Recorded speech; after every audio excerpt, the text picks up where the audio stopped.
For the first time in a month to the day, the Newport Gulls face off with the Valley Blue Sox. Hi, everybody. Zach Letson getting you set for an important stretch for Newport here to close out the regular season.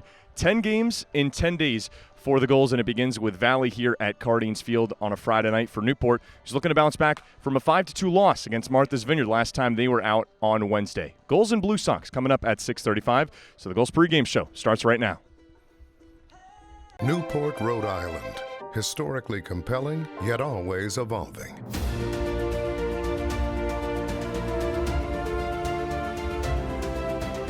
It is the classic coast. Discover Newport.org. You don't have to go far to experience the ultimate in Gilded Age architecture. Immerse yourself in these opulent palaces, the breakers, the Marble House, and the elms in Newport, Rhode Island. Open daily, newportmansions.org.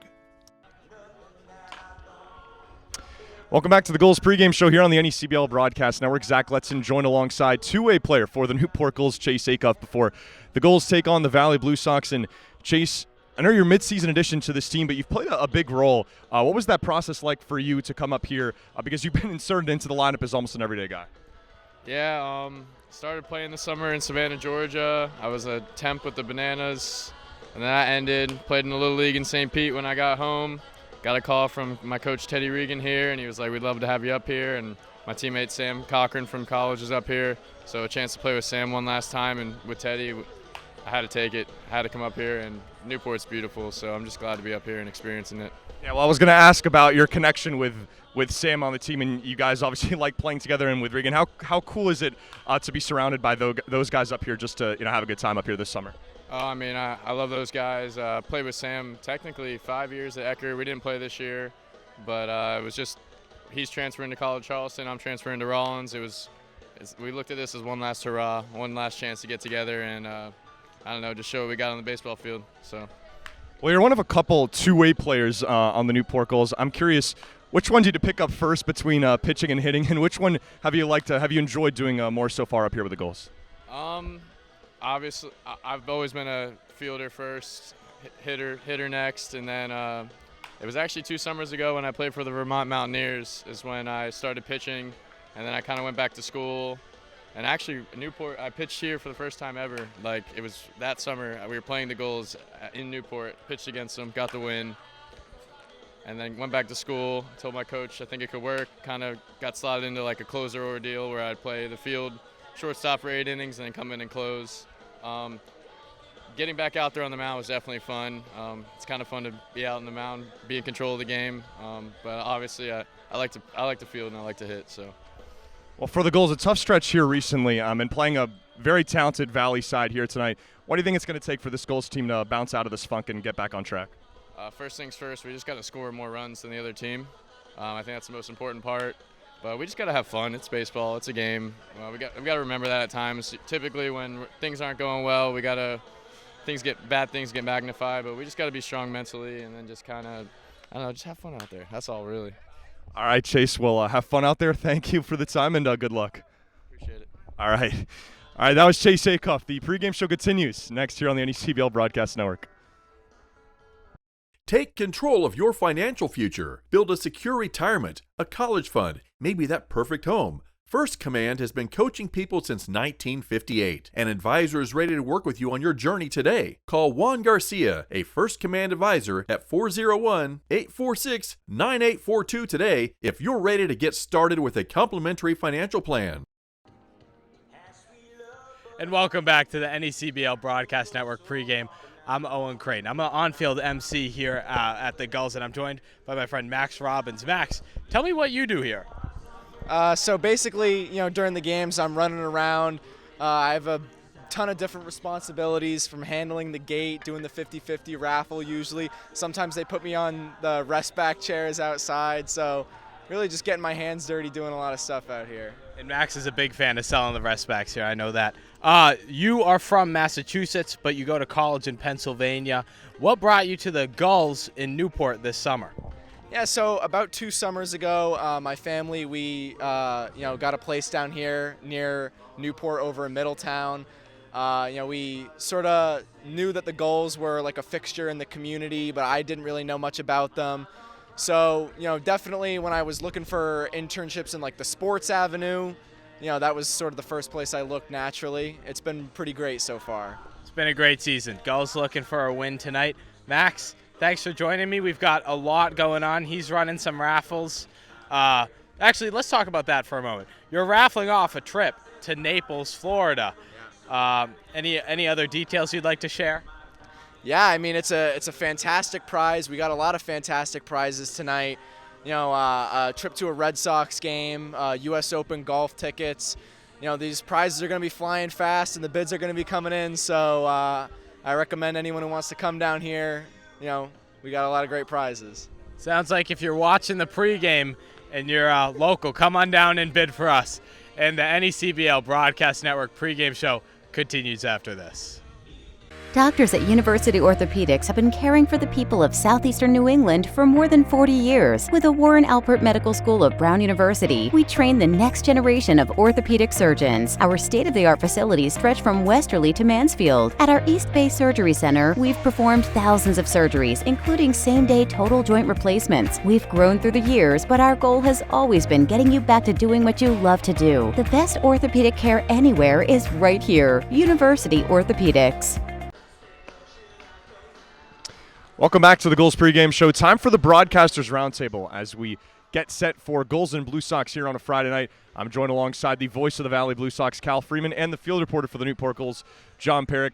Cal, I'll start with you. First time these two teams have met in a month, but for Valley, been very busy lately, playing 3 doubleheaders in the last 8 days. Yeah, including back-to-back doubleheaders against Ocean State and Bristol. They've taken 3 out of 4, but since these teams last met, I think the Blue Sox are playing their most complete baseball. They're getting solid innings out of their starters for the first time, it seems like all year. They've gotten every starter to go at least halfway through the game since the All-Star break, and they've become more complete on offense. Cole Andrews is hitting the baseball well. Brian Hart's starting to return to form. Mason LaPlante, consistent as ever, and they have looked very good these last couple of nights.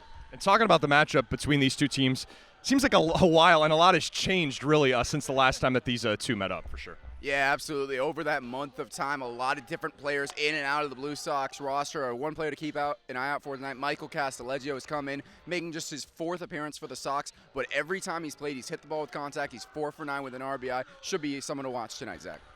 And John, this is a Newport team in a bit of a funk night right now. Losers of 9 in a row, and going to be tested tonight against a talented Valley side. Oh, they're going to be tested indeed. The Valley Blue Sox, they're no regular team. That team's special. They've got a lot of great talent. But for Newport, if they're going to get out of this funk, they need a spark. They need a bloop single, something to ignite the roster, ignite the team, and really ignite the season. And tonight, if the Gulls lose a 10th consecutive by the night's end, I'm not going to say it's panic time in Newport, but I think that they got to start to turn the page. Because, of course, to Newport's benefit, everyone makes the playoffs. But seeding is going to be so crucial. Tonight, I think the Newport Gulls really need to rely on Kellen Tullio, who has a 1.56 ERA, and hopefully he can help them be victorious by the night's end. Yeah, I was going to mention Tullio. You got to feel pretty good if you're Newport about the guy who's starting on the mound. He last started before this kid started and is having a good of the year as any of these arms in this Newport rotation. But that's a guy who you can turn to and at least hope that he's someone that can help turn things around. No, absolutely. He's got great stuff, and really, I was talking to Ted Regan, the Newport Gulls hitting coach, and I said, well, what's the key to getting out of this slump? What do you need to do? He said 2 things. We've got to be better on the mound. We have to pitch with conviction. And if there's one guy who defines that, it's Kellen Tullio. So far this season, he's been one of Newport's most dominant starters. And then secondly, they need to improve in situational hitting. And when I say that, I mean, when you got to run around third, it's not try to hit for the fences, it's get him in. It's hit a ground ball to the right side. It's hit a high fly ball out deep into the outfield. It's getting him in. And when you got to run around first and you need a run, it's get him over. That's situational hitting. And if the Gulls are going to win tonight, you have to expect situational hitting and competitive pitching to help lead them there. All right, getting closer to Gulls and Blue Sox coming up at 6:35 on the NECBL Broadcast Network. The pregame show continues next.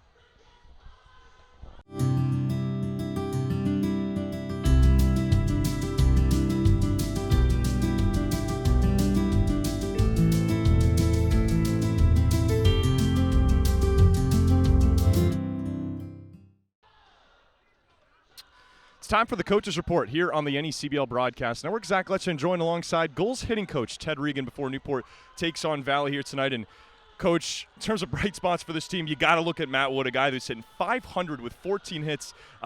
21 hits in his last 14 games. What have you liked from a guy that's really coming to his own here lately? Just that he never pushed himself away. It was funny you asked me that. This morning I was looking at some stuff, and he was hitting 158 on June 26th or 27th, something like that. And now he's hitting 350 in that ballpark, 359. He's been really, really good. He's taken his approach, hasn't changed, hasn't got down on himself, stayed focused all the way through and looking for pitches he can handle, and he's doing a great job. Well, it seems especially in these last couple losses for Newport, that the team's been right there and just fallen late in games. What do you think is the biggest thing standing in the way of the Gulls right now? Probably offensively, our heads. I think we're overthinking what we're trying to do instead of going back to what we talked about approaching. And I just think in their heads, they just isn't clear. We got our heads together because they certainly can hit a baseball. That you know. I mean, we've been stringing the ball pretty well. But lately, it's just that it's in their heads. I think they're guessing as opposed to just finding a pitch that can drive. Well, despite this recent stretch with how well the Gulls started the season, these games still matter a lot for Newport. How do the Gulls get out of this funk and pick up some really pick up wins in some really important games here as the regular season comes to a close? We start swinging the bats again like we did in the beginning. That's all we got to do. See pitch that we can handle. Stop taking fastball for strikes. Swing the bats. We'll come out of it. Roberto Clemente once said when he was in a slump, he made sure he swung 3 times to get out of the slump. So we're in the same mindset here. All right, Coach. Well, thanks so much for the time and good luck. All right. Pre-game show will continue right here on the NECBL Broadcast Network. You choose your own course, set your own pace. We get that. And our community succeeds when we work together. At People's Credit Union, we've been about people helping people since we first opened our doors in 1922. That's what credit unions do. We serve our members and our communities. And that drives our every action, every single day. That means building strong ties and doing what's right for our community. Because at People's, you're more than just a member. You belong here and always will.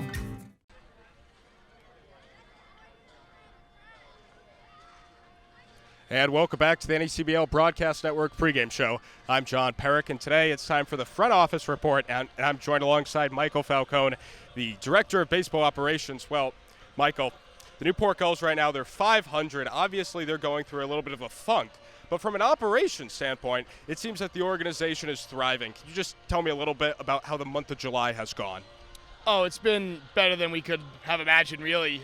We didn't know at any fan capacity what we were going to have in May and even right before the season. So to see this and the support we've received, it's been amazing. I think this is the best I've seen attendance in my 4 or 5 years with the team. So really been special, and hopefully we can string some wins together to give these fans what they've been coming in here to watch.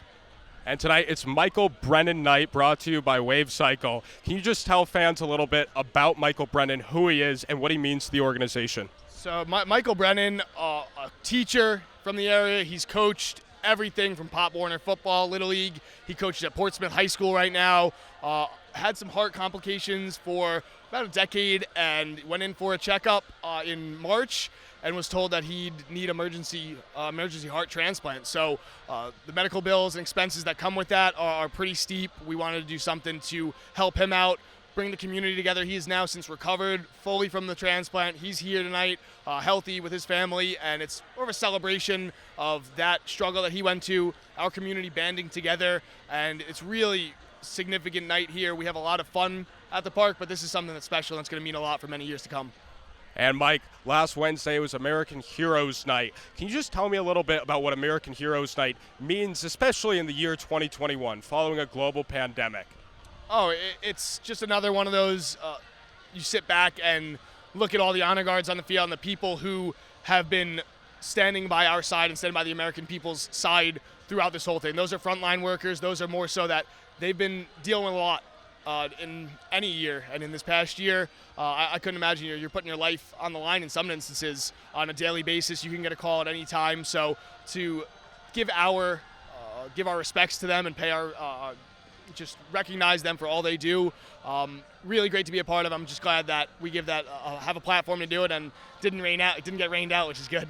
And finally, let's talk about last Sunday, the 2021 NECBL All-Star Game. It was here in Cardines Field, and at least from my perspective, it looked like a success. Was this a success from your perspective?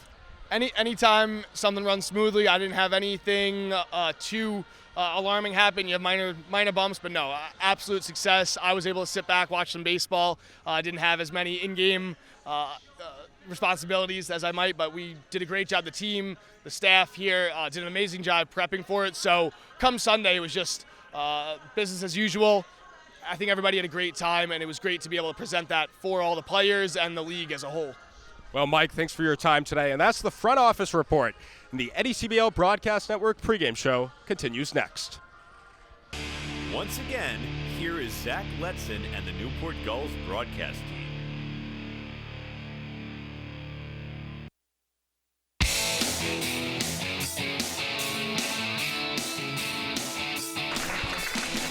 Now, let's welcome. It is a great day to have a day here at Cardines Field, getting set for some Friday night baseball between the Newport Gulls and the Valley Blue Sox. With that, we welcome you to our coverage here on the NECBL Broadcast Network and on your view coming up at 6:30. Zach Letson joined alongside voice of the Valley Blue Sox, Cal Freeman, and the field reporter for the Newport Gulls, John Perrick, and on what should be a very exciting night here at Cardines Field between two teams that haven't seen each other in a very long time. Yeah, absolutely. The first meeting between these two teams since June. They were supposed to play a couple of weeks ago in July back in Holyoke for the Blue Sox, but that one rained out. Part of 6 straight home games that the Blue Sox had rained out this month. But overall, these two teams, every time they've played, it's been high scoring. It's been entertaining. Even when Newport won 7-2 on open night, it was an entertaining game where the Blue Sox threatened late on in that ball game to get back into it. But overall, even though Newport control the series, this is still a very important game. We'll break this one down for you a little further as we get going on the pregame show. But before that, let's send it down to the field for tonight's presentation of our national anthem.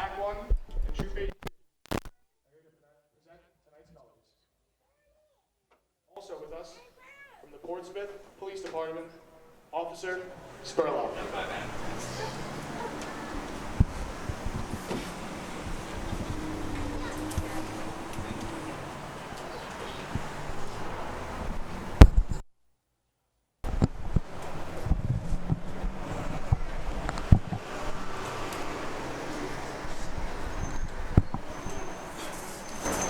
To perform tonight's national anthem is Richard Johnson.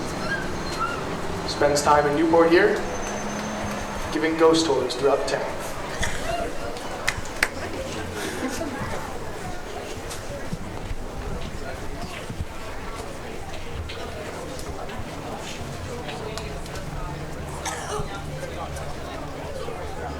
Oh, say, can you see by the dawn's early light what so proudly we hailed at the twilight's last gleaming, whose broad stripes and bright stars through the perilous fight o'er the ramparts we watched were so gallantly streaming, and the rocket's red glare, the bombs bursting in air, gave proof through the night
All right, folks, one more time. Let's give it up for Mike. Thank you, everybody, for supporting. And hey, tonight, let's go out and raise a couple more dollars for him here. Now let's get ready to play some baseball.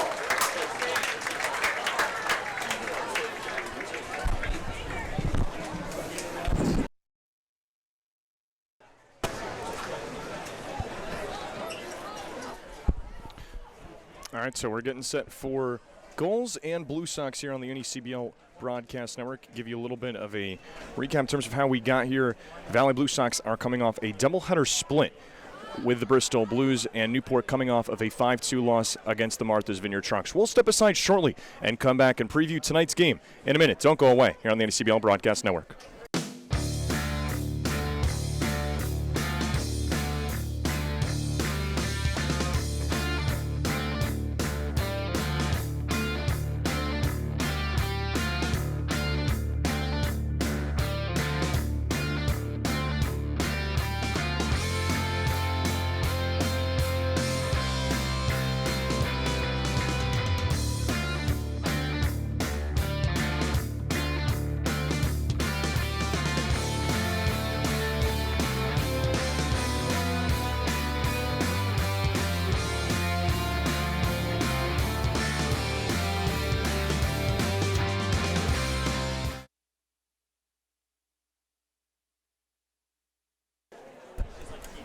All right, we welcome you into historic Hardings Field. The Newport Gulls and the Valley Blue Sox sent for some Friday night action. Thanks so much for joining us on NECBLnetwork.com and on YourView as we get you ready for what should be an impactful game when you look at the standings and what really is a 5-horse race here, Cal, as we look towards this home stretch of the season. Yeah, absolutely. The top 5 teams in the South all within 3 games of each other. And in my opinion, even though we got a little over a week left in the season, tonight is the night for these 2 teams. For the Newport Gulls, a 9-game losing streak after they started the season 16-7.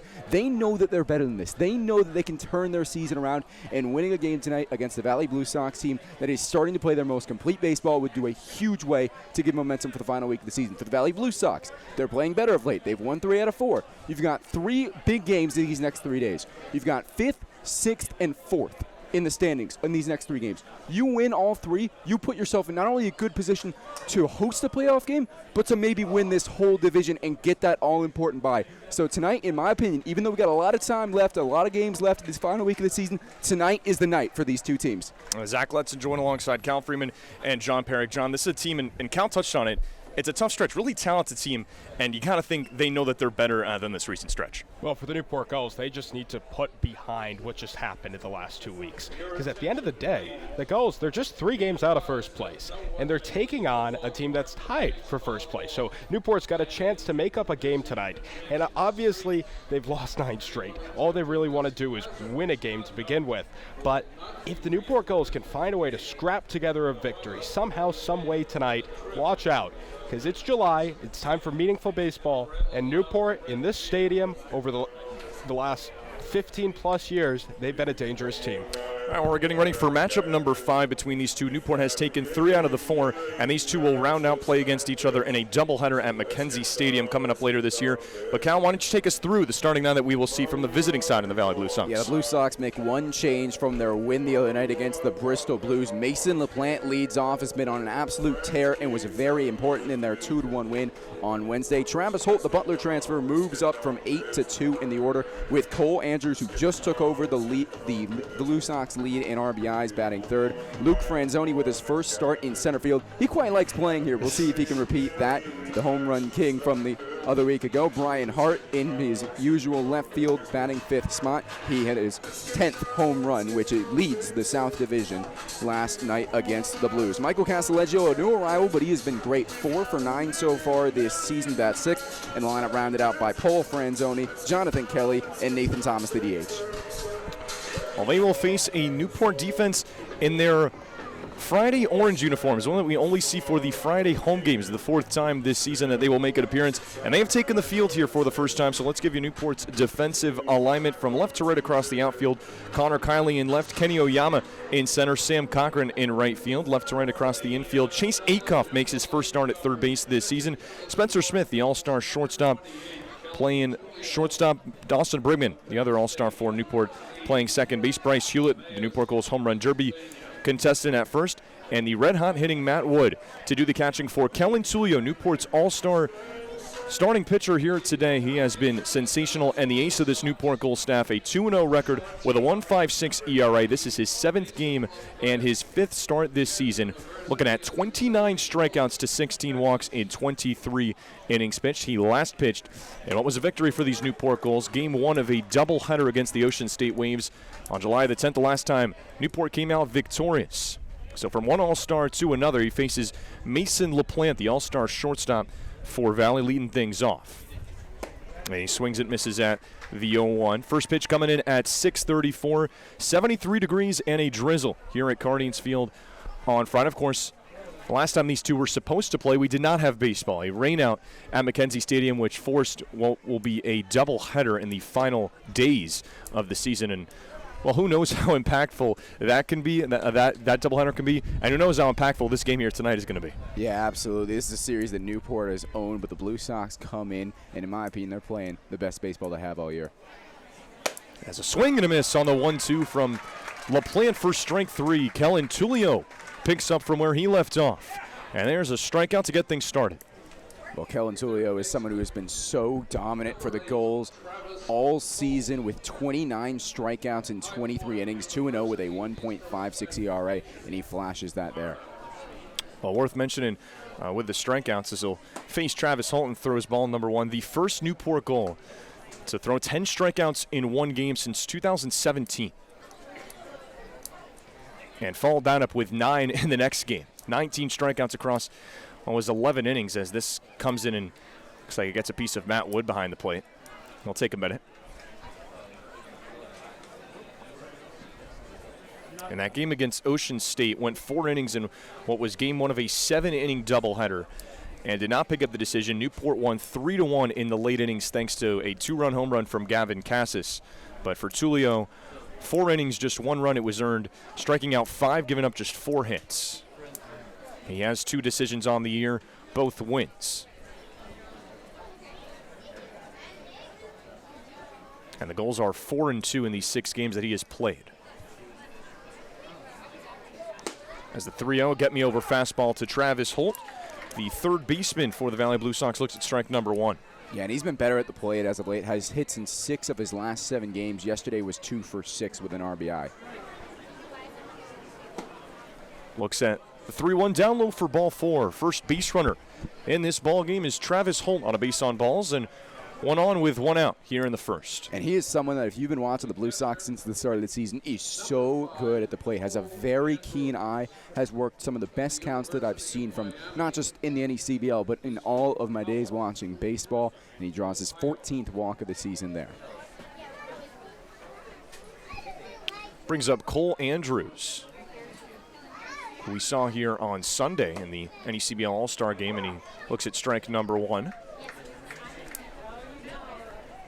Another All-Star festivities participant behind him in Luke Franzoni, who was the Home Run Derby champion here on Sunday. A fun day of events. 0-1. Just misses outside from Tullio. Now 1-1. And Zach, when Franzoni won that home run derby here at Cardines Field, I don't think, I've been here for a while, I don't think I've ever seen a performance quite like that. He was absolutely launching the ball to all parts of the field, left, right, center. It was an absolute clinic by Franzoni. We were talking about it. I don't think I've seen anyone ever hit the chimney out past left field before Franzoni did it. With 26 home runs, 15 in the first round, 11 in the championship round. We'll check it on Hold again, who's back in time. It's got to be at least 435 out to that chimney in left center. That's not. I've never seen that even in BP. That be done by anybody. 1-1 the count to the catcher from Miami of Ohio.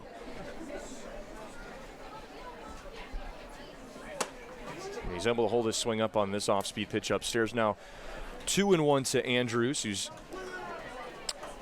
batting .263, and he has played, this is his 32nd game with the Valley Blue Sox, played in all but 1 game. Has the second most at bats on the team with 118. The swings and misses at the 2-1 now. We've gone even at 2-2. And this is someone who's been so crucial for the Blue Sox this year, not just in terms of overall numbers, but big game players. He has come up in so many ninth innings and provided not just the game time, but maybe game-winning plays. 2-2. Gets a piece of it and lines it the other way. And fortunate enough to miss the Valley Blue Sox dugout. Of course, if you're the visiting team, that's probably something that you're not accustomed to. You come here to Cardines Field and you are on the same side down the line as the home team. Probably limits some of the chirping between the two teams. Oh, yeah. Or things could get testy quickly. 2-2 as Holt goes outside. Wood from his knees. What a great throw, but in time is Holt to dive in safe. He got a great jump, did Travis Holt, and a fantastic throw from Wood. Nearly had him, but he's in there to put a runner in scoring position. Really nice throw from behind the plate by Matt Wood, but as you mentioned, you took the words out of my mouth. Great jump by Travis Holt, a Blue Sox team that loves to get aggressive on the base path. Does exactly that here in the first inning. For Holt, his 13th stolen base. Third on the Valley Blue Sox behind only LaPlante and Hausinger. As the payoff pitch is swung on and missed for strike 3. Kellen Tulio, his second punch out already as this one goes back up the middle, but 2 Ks to get things started for the lefty. There's 2 gone. That is such a hard pitch to lay off. It was upstairs. It would have been ball 4, but a high fastball upstairs, a pitch that Cole Andrews especially loves to drive out to left field. Thought that he could drive that one, but just behind it. And for Tulio and for the Newport Gulls, getting out of this inning without giving up a run will be so huge for your confidence with the offense coming up in the bottom half of the inning. Drizzle continues here at Cardines Field as Luke Franzoni takes a hack at the first pitch and hits it back onto West Marlboro Street. Despite the poor weather, a decent crowd coming into Cardines Field for a little Friday night baseball. Everyone's bringing the families out. Folk festival in town. Oh, yeah. Another July in Newport. One is a curveball from Tulio that misses. Now 1-1 to the Xavier Musketeer Luke Franzoni. We're not very good with weather when we come here. First couple games have fog. First game was fogged out, and now we got rain. It's been one of the stranger weather seasons, at least I can remember in Newport Gulls history. As the 1-1 is outside, and you're kind of relying on there being great weather here as you close out the year if you're Newport. 10 games in the last 8 days, including a doubleheader against the same Blue Sox at the end of the year. But we're robbed of a lot of baseball in the middle part of the season. Newport had a stretch 2 games in 8 days. And I think the Danbury Westerners got it the worst with 13 rainouts. As the 2-1 is a big cut and miss from Franzoni. Was looking to hit the chimney there that time. Now it's 2-2. Luke Franzoni on the year against the Gulls. 3 for 13. Does have 1 home run in the last of the 2 times these two met here back in June. It was a 9-6 win for Valley. He cuts on and misses at the 2-2 for strike 3. Kellen Tulio strikes out the side in inning number 1. And we're scoreless as we head to the home half. We'll be right back here on the NECBL Broadcast Network.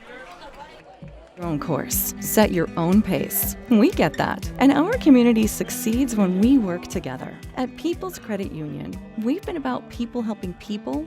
We first opened our doors in 1922. That's what credit unions do. We serve our members and our communities. And that drives our every action, every single day. That means building strong ties and doing what's right for our community. Because at People's, you're more than just a member. You belong here and always will. Newport, Rhode Island. Historically compelling, yet always evolving.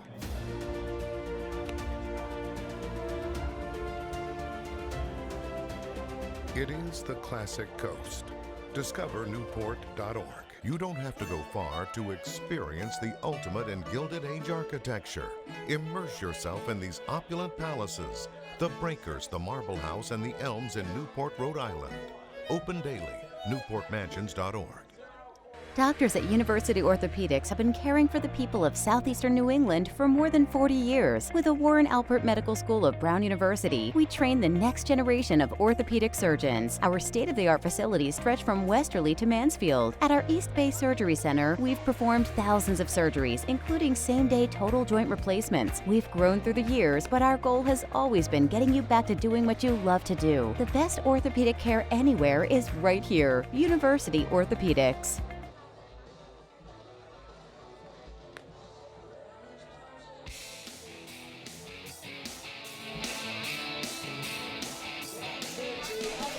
A bit of a chilly and rainy night here at Carneys Field, but still a great crowd to cheer on the Newport Gulls. They take on the Valley Blue Sox, and Newport will get their first hacks tonight. Let's give you Newport's starting lineup. Begins with Kenny Oyama, the center fielder. Dawson Brigman hitting second and playing second behind him. Sam Cochran hits third and plays right field.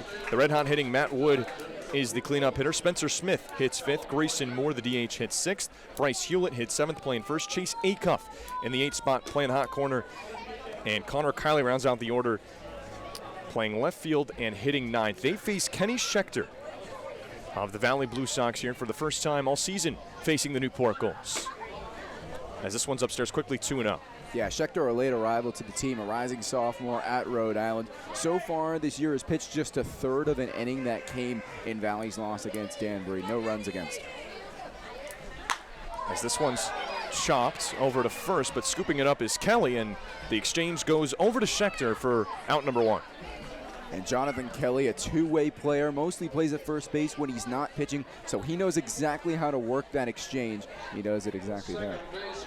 For Valley in the field from left to right across the outfield, it's Hart in left field with Luke Franzoni in center and Paul Franzoni in right. Left to right in the infield, Holt at third, LaPlante at shortstop, Casaleggio at second, and Kelly at first, with Andrews doing the catching for Schechter on the mound, who has only pitched a third of an inning but is familiar with pitching here at Carneys Field, pitched in the Newport Collegiate Baseball League last summer.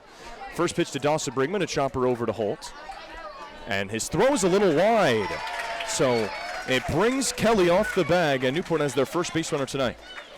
Yeah, and Travis Holt has normally been a pretty good fielder, but the last couple nights committed a couple errors, had an error that I thought was pretty hard done against Ocean State. That time had plenty of time to make that transition and just airmailed it.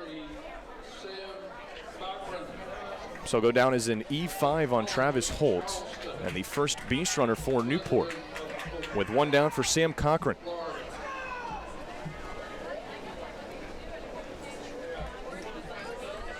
The team leader in hits for the Newport Gulls. Looks at ball number one. Yeah, but he struggled with late hitless in his last four. Last game against the Martha's Vineyard Sharks, one of our worst performances, 0 for 4 with 2 strikeouts, something that he doesn't do too often. Just 3 runs for Newport across their last 2 games, last 18 innings of play, losses to Bristol and Martha's Vineyard. A couple of close games, as this one's in their 4th strike. 3-1 out at Muzzy Field in what was a makeup game, and then 5-2 here against Martha's Vineyard on Wednesday. Newport had the days off Tuesday and Thursday to bring them here. Just one more scheduled day off the entire rest of the way in the regular season. That's next Tuesday, as this pitch skips in the dirt. Good by Andrews to keep Brigman at bay. Now 2-1. And Zach, on the topic of weather, before the game I was talking to Newport Gulls hitting coach Ted Regan, and I asked him, does your approach change when you're entering a game where the forecast doesn't look great? And he said it absolutely does. It's got to be all about early and often at the plate. The Gulls, if they're going to sneak out a win tonight, you know, it helps to maybe get a few runs early and pour it on. So if it's decided, as Brigman was nearly caught in between first and second, but made his way back into first. 3-1. So if it's decided early, if it's decided after the 5th inning or whatnot, you want to have the lead. And again, early and often, that's the key. 3-1 the count to Cochran, who has 19 walks this season, leading the Newport Gulls. Been for a 20th. Swings at this one and hits it foul. Now we've gone full. And a nice play over there by Gulls hitting coach Tenny Regan. Taking the barehanded snag. Yeah, and going back to what you were mentioning about how many games you got late in the season, it's not just a test of weather, but it's a test for all these teams. You got to go deep into your benches, and the depth through this late part of the season is going to be very prominent for the teams that wind up finishing high.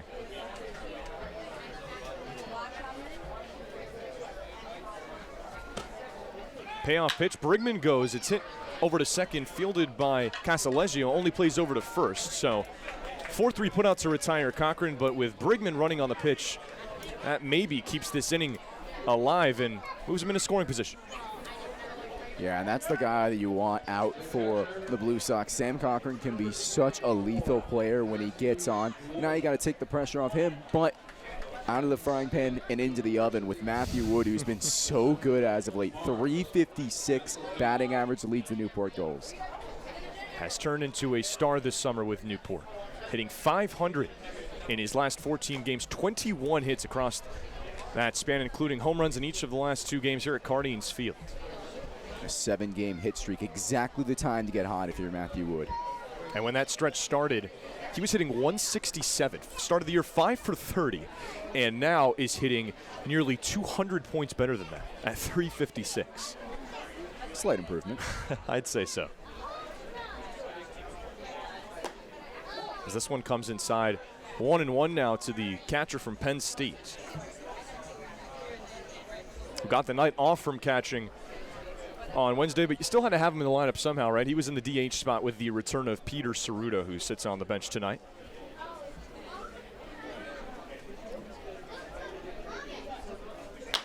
As the 1-1 is chopped high in the air, playable for Jonathan Kelly, who now will race to the bag and take it himself for out number 3. So Newport gets 1 base runner on the E5, but strands 1.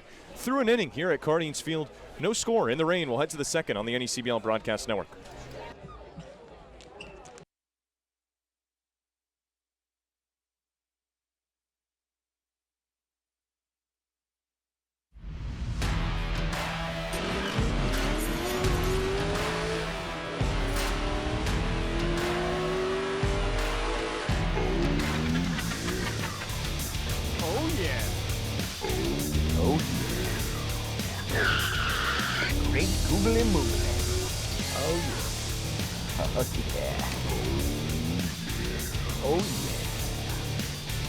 How many times can I say, oh yeah? I'm Becky Gibble, and this is Simply Southern New England, where we'll bring you the best of what this area has to offer. Whether you're looking to explore new neighborhoods, try something new, or stay connected, we'll bring you the best food, fun, and people that make this area what it is. This is Simply Southern New England. Simply Southern New England is brought to you by Harbor One Bank, with you in banking and life.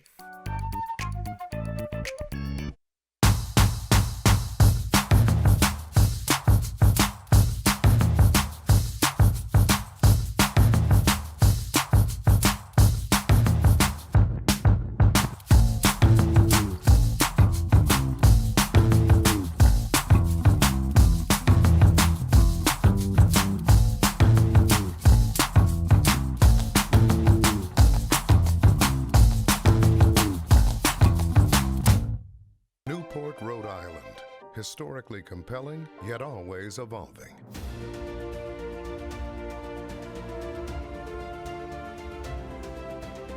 It is the classic coast. Discover Newport.org. You don't have to go far to experience the ultimate in Gilded Age architecture. Immerse yourself in these opulent palaces, the breakers, the marble house, and the elms in Newport, Rhode Island. Open daily. NewportMansions.org.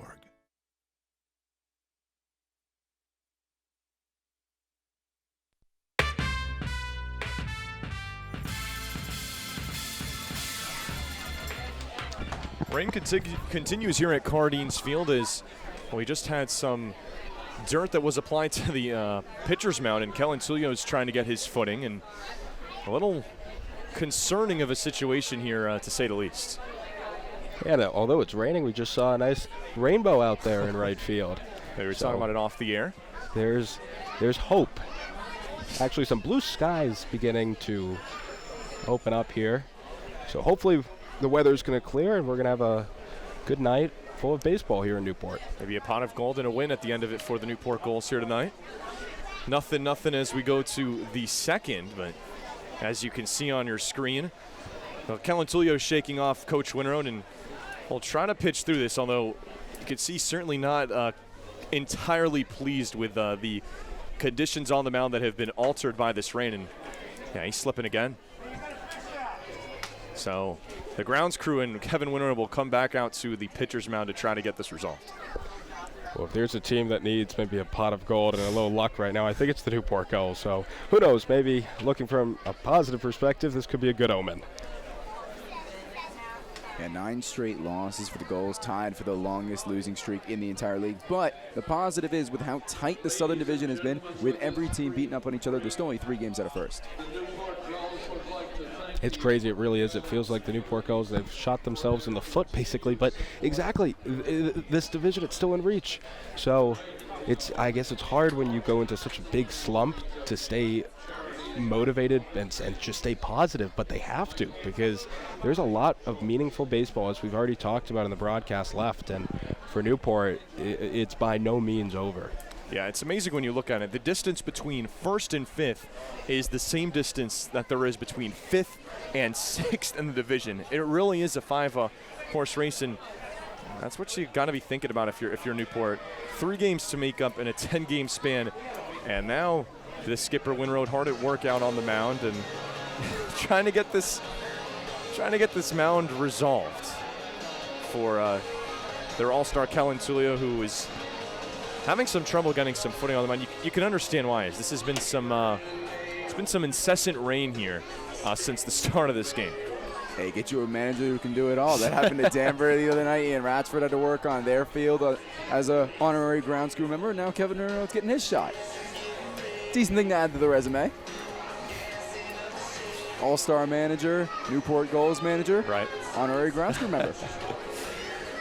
And for the moment, it seems to be resolved, and the Gulls have finished what they hope to be their final round of warming up here in the second inning. And we should be set for baseball as 5, 6, and 7 will dig in for the Valley Blue Sox. Begins with Brian Hart. And worth mentioning, a change that we did notice in the field, a late change by the manager for the Valley Blue Sox, Hez Randolph. Nate Thomas out of the DH spot and at first base, and Jonathan Kelly takes that designated hitting spot. As the first pitch to Hart is a strike from Tullio. 3 strikeouts for the lefty in inning number 1. Struck out the side despite walking Travis Holt, and throws strike 2 quickly. He's doing a really good job locating his fastballs here early on. Knows exactly when to throw them in. We saw that high fastball to Cole Andrews, and that time 2 pitches to the outside of Brian Hart. Keeps it away from that big bat of his. This pitch comes in the dirt to the Week 1 NECBL Player of the Week, who had a great start to the year, cooling off, but has now started to kind of find it again a little bit here. Yeah, absolutely. On a 6-game hit streak and has been dominant in July. But he swings and misses at the 1-2. Ring him up for strike 3. 4 outs for Kellen Tullio, and they're all by way of the K. All swinging strikeouts as well. Nice time there. After going with the 2 fastballs, put Brian Hart behind to the count. That's what's going to get the most success. That's what he's done to pretty much every batter so far outside of Travis Holt, and then he can command the count and do what he wants. Batter is Michael Casaleggio, and he swings and misses at the first pitch for Tullio. 5 strikeouts in his last outing, and before that, 19 strikeouts between 2 starts that ranged 11 innings. And that strikeout count is up to 33 for the lefty. And this is a Blue Sox team that, as high scoring as they can be, strike out a lot. They have 2 of the top 3 strikeout guys in the league. Both will be featured tonight, and they have 5 guys inside the top 12. Makes for a great matchup. Again, Kellen Tullio, his strikeout stuff, it's just on display right now. And if you think back against Danbury back on June 24th when he struck out 10 Westerners, that was some performance despite Newport coming up short. This one comes in, nearly hits Casaleggio. That was a 1-hitter in that game against Danbury. performance for the ages, and then he followed that up with another great performance against the Bristol Blues, which earned him NECBL Pitcher of the Week honors. But to complement the Blue Sox offense, there was one game early on in the season. First 6 guys that came up all struck out, but they wound up scoring 12 runs in that ball game. It's the grace of baseball. Another strikeout for Kellen Tulio. Oh, he's on fire. How about 5 to the first 6 Valley batters, and there's 2 gone. Yeah, and that time just a breaking ball down and away. It might have been a slider to the outside corner. Casaleggio was sitting fastball. Got a breaking ball, was way out ahead of it, and wished he could have that one back. He is untouchable right now. And now he faces the other Franzoni brother, Paul Franzoni. The 7-hitter for Valley, who do not have a hit yet, had 1 base runner on Travis Holt's walk. Every other batter has been sat down. Paul Franzoni in his 18th game here with the Valley Blue Sox, .240 hitter with a homer and 5 RBIs. Swings and misses at the 0-1, and he's got a nice mustache, just like his brother. Something that I've noticed down when I was on the field, and something you could pick up there on your screen. It's pretty hard to differentiate Paul and Luke. Tried holding up his swing. Did he go around? Able to hold up, says the first base umpire. For your umpires this evening, Russell Chapman is calling the balls and strikes with Darren Tyson and William Bowers, your field umpires. I actually asked Paul about it the first time. How do you tell the difference between Paul and Luke? And he said, as the older brother, I'm shorter.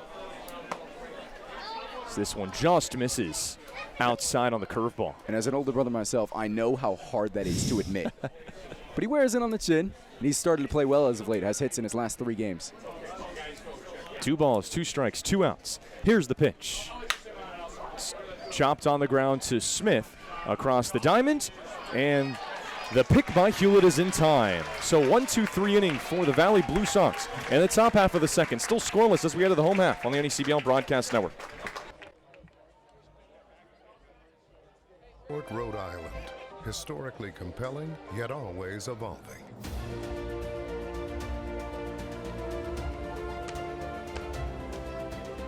It is the classic coast.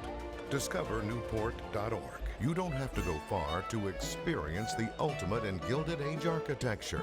Immerse yourself in these opulent palaces, the Breakers, the Marble House, and the Elms in Newport, Rhode Island. Open daily. NewportMansions.org. Doctors at University Orthopedics have been caring for the people of southeastern New England for more than 40 years. With the Warren Alpert Medical School of Brown University, we train the next generation of orthopedic surgeons. Our state-of-the-art facilities stretch from Westerly to Mansfield. At our East Bay Surgery Center, we've performed thousands of surgeries, including same-day total joint replacements. We've grown through the years, but our goal has always been getting you back to doing what you love to do. The best orthopedic care anywhere is right here. University Orthopedics. You choose your own course, set your own pace. We get that. And our community succeeds when we work together. At People's Credit Union, we've been about people helping people since we first opened our doors in 1922. That's what credit unions do. We serve our members and our communities. And that drives our every action, every single day. That means building strong ties and doing what's right for our community. Because at People's, you're more than just a member. You belong here and always will.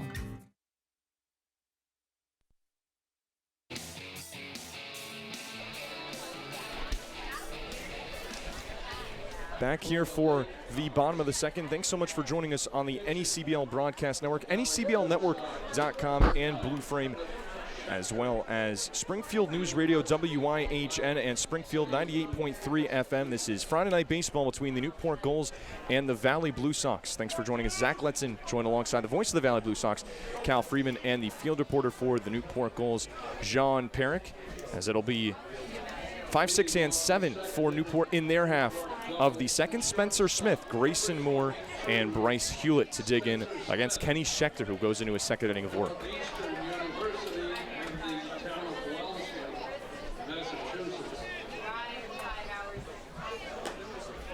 Had one of 2 big swings, did Spencer Smith, in that 5-2 loss for Newport. 2 runs coming both on solo home runs, one from Spencer Smith, one from Matt Wood. And he shoots this one back up the middle. Bad hop off of the glove of LaPlante, back into center field. will be an E6 against LaPlante as it bounced off his glove.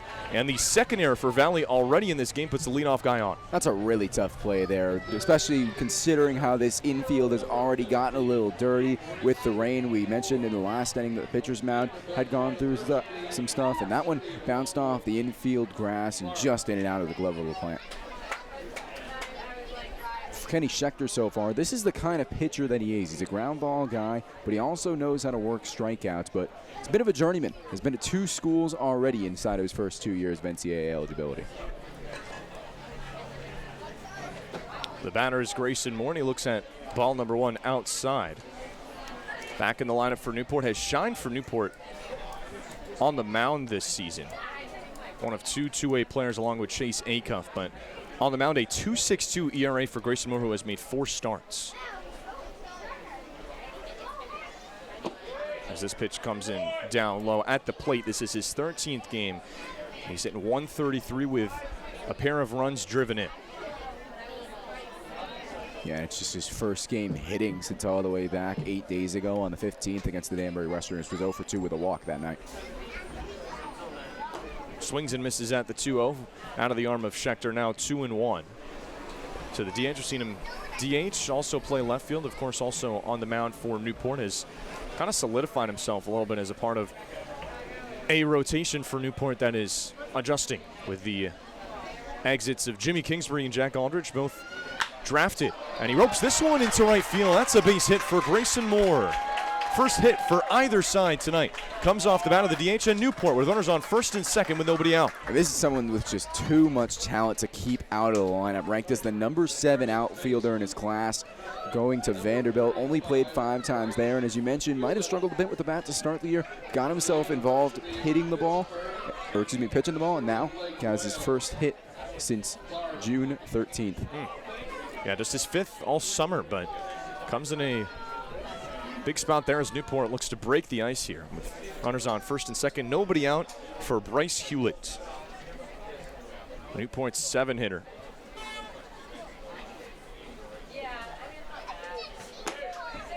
It's at a first pitch breaking ball out of the arm of Schechter for ball number 1. And Hewlett represented the Newport Gulls in the Home Run Derby on Sunday, and he put on quite a performance, finding that right field net, I believe, 10 times. Just not enough, though, to make it to the championship round. Trying scoring around a bunt there and just got a piece of it. This is a huge opportunity for the Gulls, a team that's really been struggling. Their last game, they had what I'd consider the sin of baseball, 2 solo home runs, right? And that's all the runs you get. Right now, there's an old saying in baseball, hitting's contagious. Well, right here, an opportunity for Hewlett to try to do what Ted Regan asked, and that's early and often. He actually had the last RBI hit that wasn't a home run. Came way, way back for Newport, back before the All-Star break. A game that was cut short because of fog against the Ocean State Waves was a 6-3 defeat for Newport. They've only scored 3 runs in their last 19 innings, looking for a breakthrough moment here. Hewlett nubs this one softly. Holt's going to go to second for 1. On to first, they turn the double play. Clean defensive work done by the Valley Blue Sox infield. A big 5-4-3 double play. There's 2 gone. Yeah, huge double play there. You don't get the runner going to third, but what you do now with the 2 outs, you take away any sacrifice opportunity. It's got to be a base hit to get the runner in from third. And a big opportunity here early on in this ball game for someone who wasn't even on the roster to start the year, Chase Acuff. So 2 two-way players in the lineup for Newport. Grayson Moore already coming through with a hit. Another one trying to do the same in Chase Acuff.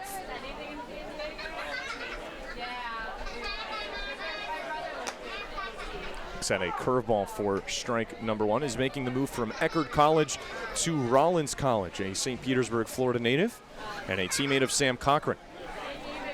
Also played for Gulls hitting coach Teddy Regan. He nubs this softly. It rolled foul, and now it will not have a chance to roll back fair. Now 0-2. And Zach, just going back to that double play there, it seems like that sums up just Newport's struggling overall when it comes to situational hitting, and that just sums up how the season's going. You've got an opportunity to try to get a long inning going, try to get a rally going to begin with. There's one thing you can't do, and it's ground out into a double play. And I was talking to Ted Regan in the pregame show, and that's what he was telling me. Again, it's all about situational hitting if you want to win baseball games, especially here in the NECBL. 0-2 coming to Acuff. Stays alive. Hits it back. Smith on third base began this inning by reaching on an E6. Moore singled behind him but was erased on that 5-4-3 double play. Turned nicely by Holt, who made up for that error that he had in the first inning. 0-2 in there for strike three. Just painted that outside corner, and Russell Chapman wasted no time ringing him up. So we remain scoreless. Head to the third inning. We'll be right back on the NECBL Broadcast Network.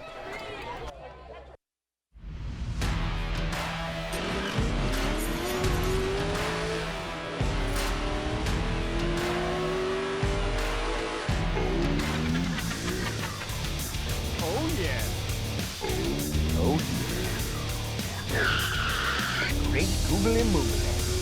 Oh yeah. Oh yeah. Oh yeah. How many times can I say, oh yeah? I'm Becky Gibble, and this is Simply Southern New England, where we'll bring you the best of what this area has to offer. Whether you're looking to explore new neighborhoods, try something new, or stay connected, we'll bring you the best food, fun, and people that make this area what it is. This is Simply Southern New England. Simply Southern New England is brought to you by Harbor One Bank, with you in banking and life.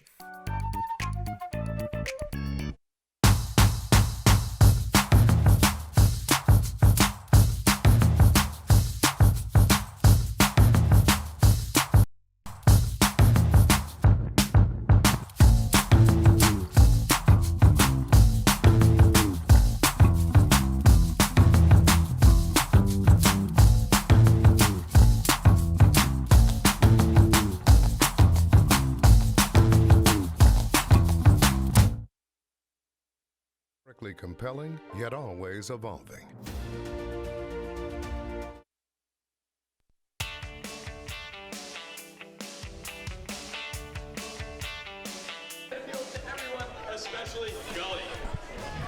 Back for the third, 0-0 ball game between the Valley Blue Sox and the Newport Gulls.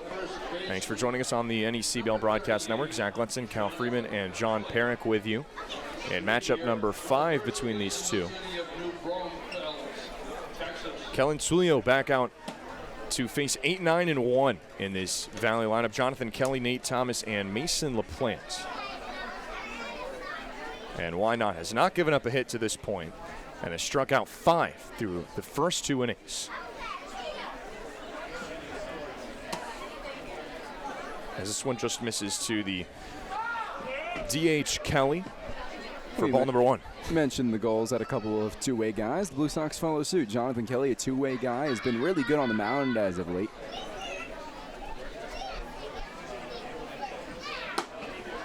Looks at this fastball that gets in there for strike at the plate for Valley. This is his 8th game, and he is 5 for 22, hitting .227 with 4 RBIs. He's got at least 1 hit in 5 out of 7 games hitter and does have 4 RBIs. So when he plays, he normally makes an impact. Looking for the first hit that Valley has today off Kellen Tulio. It's not coming there. Kellen Tulio, strikeout number 6, and there's 1 gone. What's new, Zach? What is new? You know, the Newport Gulls, their offense can struggle all they want.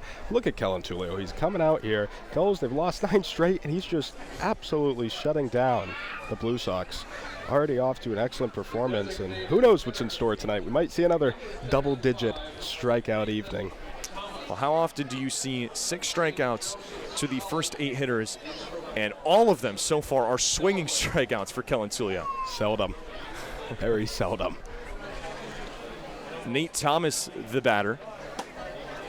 And he's someone who's probably not a big fan of strikeouts, leads the NECBL in that category. Something we were talking about before tonight's game, 44 of them. As this one skips in the dirt, and Tulio Loses his footing again there on the mound. Will now try to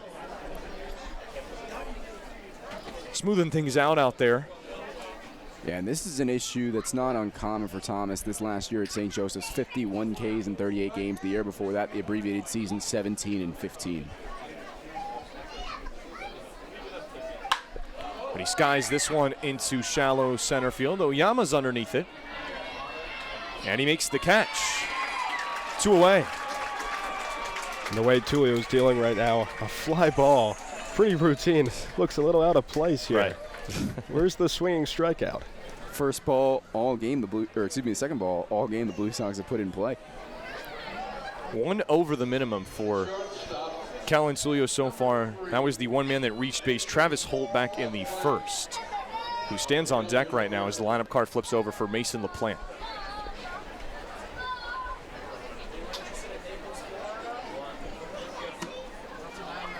First pitch just misses from Tulio for ball number 1 to the Yale Bulldog, who was the starting shortstop for the Southern Division All-Stars here on Sunday.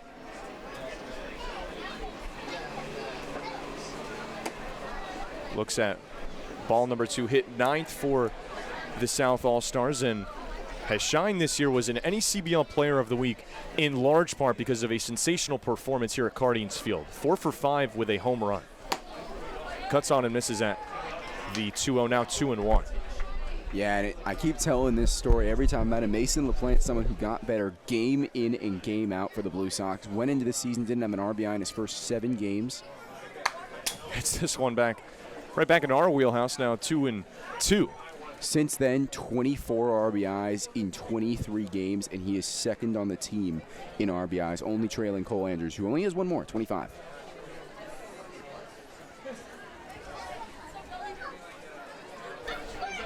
A lot of runs have been scored between these two teams, 12-10 and 9-6 the last 2 finals. As this one is softly chopped over to Hewlin after a little bit of a bobble. We'll throw over to Tulio, and it bounces out of his glove.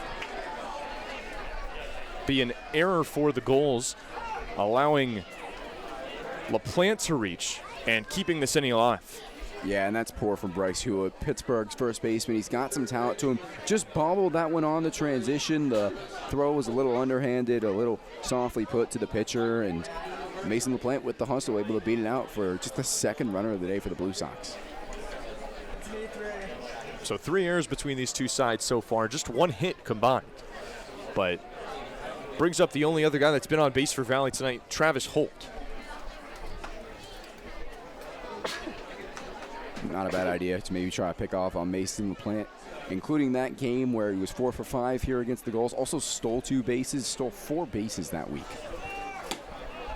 As this pitch misses, and a balk will be called against Kellen Tulio, who can't believe it, and neither can Kevin Winterode. And you saw there, Tulio kind of backed off. He looked as if he was going to pick over. His head kind of just transitioned. I don't know if that fooled the umpires, but if your head moves and as you're about to throw the ball, that's not a balk. And we would love a replay on this.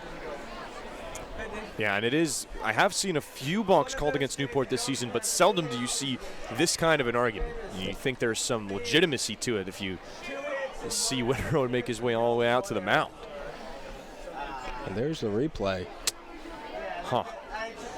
It is, well, it's hard to find where the abnormal movement may have come into play, but regardless, it's a big call here in a 0-0 ball game to move LaPlante down to second. As the 1-0's in the dirt, but good stop by Matt Wood. Make sure that LaPlante stays at second. Now, despite that call, Tulio, he's got to collect himself here. He's been dealing already. This is a huge at-bat. There's 2 outs. If he could just get out of the inning and forget about whatever might have just happened, that would go a long way. As the 2-0 is flying out of play, and LaPlante was off and running, but I'll have to retreat back to second. He got a really nice run there over to third base, and that's something that the Blue Sox tried against the Bristol Blues the other day. Double steal to get the runner from second up to third, and it wound up paying off for Hez Randolph. They were able to get that run in at that point. 255 hitter in this is 29th game with the Valley Blue Sox for Travis Holt. 2-1 is flying out again. Find its way near the fire station out there. Now 2-2. turning into a beautiful night here in Newport. Skies blue, packed crowds, can't really ask for anything more. Gully out walking around Cardines Field. This is as good as it gets. And if you're Kellen Tulio, would love to put together a strong performance for the rest of the game with this packed crowd. 2-2 is lined over the head of Dawson Brigman. This one's going to fall for a base hit. Getting the wave home is LaPlante. Throw comes in offline. And Valley has opened up the scoring. RBI single for Travis Holt makes it 1-0. Yeah, now back-to-back days with an RBI for Travis Holt. Does a good job to fight off some pitches in that count and just drill that one into shallow right field. Mason LaPlante got a good jump on it. He was scoring regardless of whether he got the signal or not. And the Blue Sox with an important lead here. And this is what happens when you make errors in the field. The Newport Gulls, they should have been out of this inning. Bryce Hewlett bobbles the ball at first base, and then there's a balk, and now an RBI single. Great hitting there. But for Newport, again, it's mental baseball here. You've got to be able to mentally overcome when you make mistakes. It's all about resilience. As Holt running on the first pitch, Wood from his knees, close play, but for a second time, Holt is in there. So a second stolen base for the third baseman, Travis Holt. Now we're just in the third inning. And you've got to love this aggressive approach by Valley right now. They really haven't gotten much at the plate, but somehow they've got the lead, and they're just capitalizing off of these small opportunities. And here we go, another opportunity that kind of just came out of nowhere. That was the first hit all night for the Valley Blue Sox, who have a walk, a hit, and an error as their base runners. But it has gotten them a lead so far here in this third inning. All happening with 2 outs. The E3 by Bryce Hewlett. Mason LaPlante advances to second on the balk. He ended up scoring on the single. And not out of the woods yet for Newport. 2-0 dots the inner part of the zone to the catcher, Andrews, 2-1. And that, Zach, is something that separates good teams from great teams. Every team has a couple errors that go their way. Great teams make teams pay for them. Absolutely, and again, it's not how you win when you have your A game. That's not what makes a good team. It's really how you win when you don't have your A game, when you're going against a great pitcher, when you're going up against a great team. It's how you're able to perform under that pressure. And tonight, the Valley Blue Sox, it seems like they've been like on the scorecard, nothing's there, but they've got the lead. 2-2 the count. The pitch. It's a curveball upstairs, and now we've gone full. Andrews, one of the 6 strikeout victims so far in this game for Tulio, the second strikeout of the ball game, but has worked a full count and trying to keep this inning going. Last time worked a full count, Tulio went high fastball. We'll see if he does the same again. Payoff. Hit back out of play again, and the battle continues. Well, he went fastball, just trying to put it on the outside corner that time, trying to keep it away from the hot zone of Cole Andrews, who has home run power, did it last night, hit a 2-run bomb in Valley's win over Bristol. 7th pitch of the at-bat coming up. With Holt in second, he started the scoring tonight with an RBI single. Another payoff pitch. In the dirt for ball 4, skips away, and now Holt will take third base. So that aggressive base running continues for the Blue Sox. And looks like something that Kevin Winterode is not happy about, as this one actually skipped above Matt Wood into the net, which is a dead ball. And because of that, that may force Travis Holt to go back to second. Yeah, it is. Holt doesn't like the call, but as Randolph knows, he understands it, and Holt's going to have to retreat back to second base. So anything above, if it hits that fence or that net, it is a dead ball, and it did so right there. And that is a break for the Newport Gulls, as if that stays in play with the skip that it took, as now home plate umpire Russell Chapman is going to explain that to Hez Randolph, as umpires weren't given a choice there. And Greg Zackerson is out to talk to Kellen Tulio to try to calm himself down here. and keep this at just a one-run inning. And actually, Zach, if you remember the last time that these two played on that Monday, the third meeting of the season between these two, the field rules actually came into impact a lot that game. A lot of doubles hit down that left field side that would roll into the bullpen, ruled dead balls. This is a very old field, and it's got a lot of, I'll say, caveats to it. Well, one of those being there really just isn't space, like anywhere, especially behind home plate. And you look at where the Newport Gulls dugout is, there's a white line. If it passes through there, it's a dead ball. If it goes into the nets, it is also a dead ball. And that's what happened there. It was a high skipping ball, went over Matt Wood, and that forces Holt to stay at second. And brings up the cleanup man, Luke Franzoni, as this inning has continued. All this happening with 2 outs. E3, a single, and a walk to Cole Andrews has brought us here. Franzoni struck out swinging to end the top of the first 4. Tulio looking for another punch out here.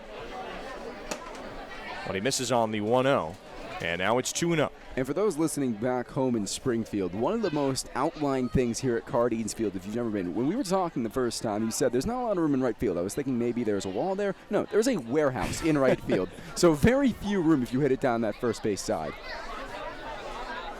Yeah, really not any real estate when you talk about once you get down there, if it's landing in the grass, it is likely to be a fair ball. There's real estate. It's just not baseball real estate. It's not belonging to Cardines Field. And something that has come into play in a lot of games is you'll see a ball kind of just disappear there, and you have to wait for an umpire ruling because you can't, at least from our view, it is tough to see, and that is the beauty of playing at this ballpark that is old as time itself. As the 3-0 misses upstairs, ball number 4, a 4-pitch walk to Luke Franzoni, and the Newport Gulls in danger of the wheels falling off here a little bit. Yeah, and pitchers are such an interesting kind of baseball player because when they make one mistake, sometimes it's so hard for them to get out of that damage, and it seems like that balk after the error against Mason LaPlante has really gotten into the head of Tulio. He really has not been able to find the control that he had in the first 2 innings. Before that error, in the at-bat to Mason LaPlante, one of the first 9 Valley Blue Sox reach base. Since then, 3 of the last 3 have reached. Travis Holt single, back-to-back walks from Cole Andrews and Luke Franzoni keep this inning going for Brian Hart, the left fielder. With the bases loaded, chance to really create some space here if you're Valley.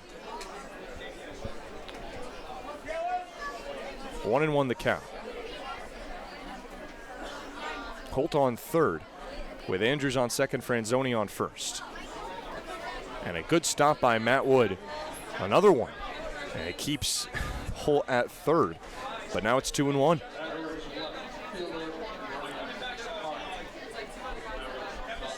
Hart struck out in the top of the second, was part of 4 straight swinging strikeouts for Kellen Tulio. Just looking to tap into that groove again, but right now has lost it for the moment. As the 1-1 is shot, but this time Hewlett can't corral it on one hop. He steps on the bag and ends the threat. So that's big for the Newport Gulls. Get out of a bases-loaded threat, but Valley starts the scoring on an RBI signal from Travis Holt. 1-0 Blue Sox over the Gulls as we head to the home half of the third on the NECBL Broadcast Network.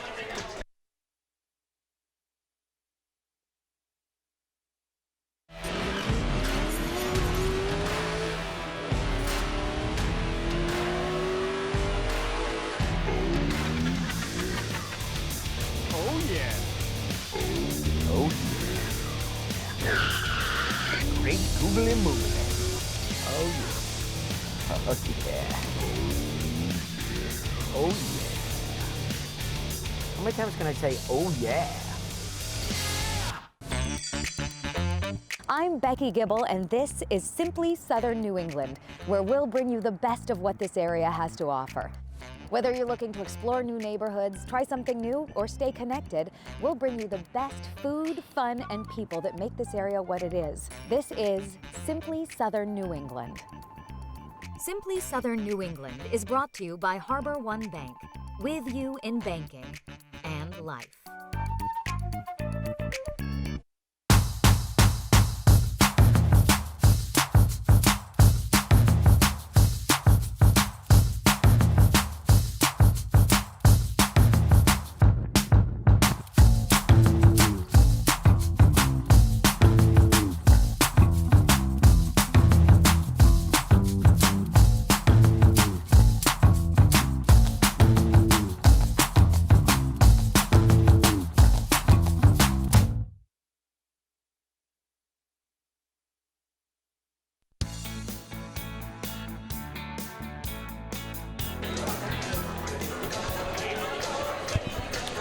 1-0 Blue Sox as we head to the home half of the third.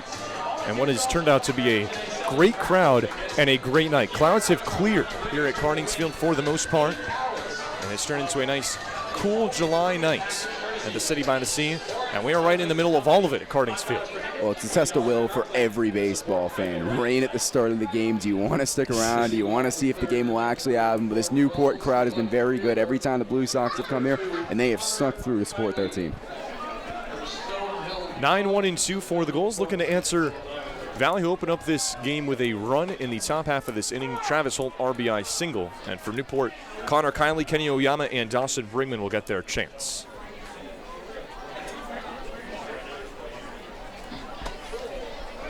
As the breaking ball gets Kiley off balance there a little bit out of the arm of Kenny Schechter, still going strong in inning number 3. 30 pitches in. This one skips in the dirt now, 1-2. To Kiley, who is hitting .263 so far this season for Newport. And the only Aquidneck Island resident out of Portsmouth, Rhode Island, Stonehill College. Shine this year with Stonehill hitting .400 and was a opening night starter for Newport, has stuck around and become a big part of this team. He flies the 2-2 into shallow center field. Running in is Franzoni. He slides and makes the catch. What a play by Luke Franzoni, sliding like a slip and slide, but he makes the grab for the first down. And this is someone who's primarily a first baseman, has played in right field a couple times. This is someone who lays his body out. The first time he ever started in right field for the Blue Sox this season, he ran into the right field fence twice in that ball game, saving 2 deep fly balls, and that time throws the body around, slides underneath, a really nice catch. Flips the lineup card over for Kenny Oyama, who grounded out in his first at bat tonight. Newport with 2 hits. No runs on 2 hits for Valley. Their lone hit, an RBI single from Travis Holt. As Oyama pulls back his bunt attempt, now 1-1. He was robbed of extra bases in what ended up being one of the biggest plays of the night here on Wednesday. He lines the 1-1. This gets back up the middle for a base hit. Kenny Oyama with Newport's 3rd hit takes a big cut around first, and a single to put a runner on with 1 out. He didn't start the year against the Blue Sox. He's one of the later arrivals for Newport, but he's got a hit in every game that he's played against the Blue Sox this season. Just sees a 1-1 pitch by Kenny Schechter right over the heart of the plate, drills it back up the middle.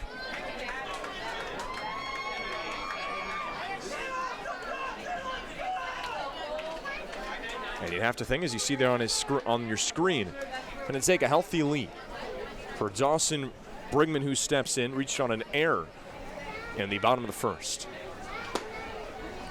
Looks at strike one. It was a wild throw from Travis Holt that got Brigman on base, but Newport could not bring him home.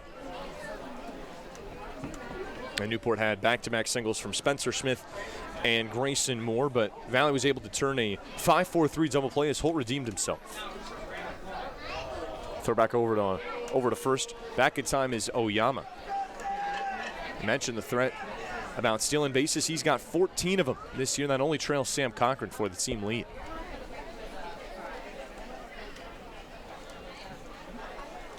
As Brigman shoots this out into center field, Franzoni's running over again, and he makes the play. 2 gone. Some solid contact here from the Newport Gulls, trying to get one back. That is something they've done so well against the Blue Sox this year. Respond to adversity in the times that they've played. Just left too much underneath that one, Brigman. 2 gone now for Sam Cochran. A 4-3 ground out for the right fielder back in the first inning. Newport's looking to tie this game up. He has been at the heart of a lot of their success. And the starting right fielder for the Southern All-Stars here last Sunday at Carnings Field lines this one. That's a base hit into right field. Just past the outstretched reach of Casaleggio.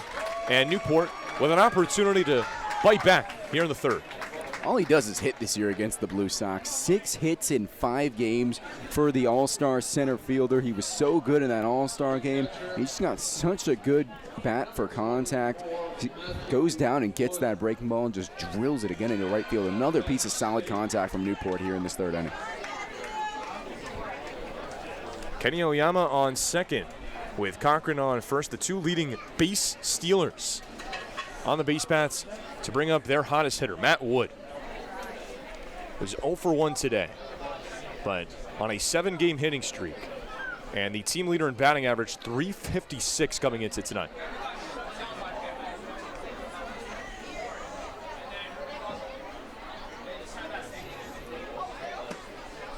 Looks at strike 1. And as Newport looks to respond to that first run just posted on the board, there's no guy you want at the plate outside of Wood. He's just been absolutely dominated, or rather dominant at the plate so far in the last 9 games. Although the Gulls haven't won them, he's been the lone bright spot.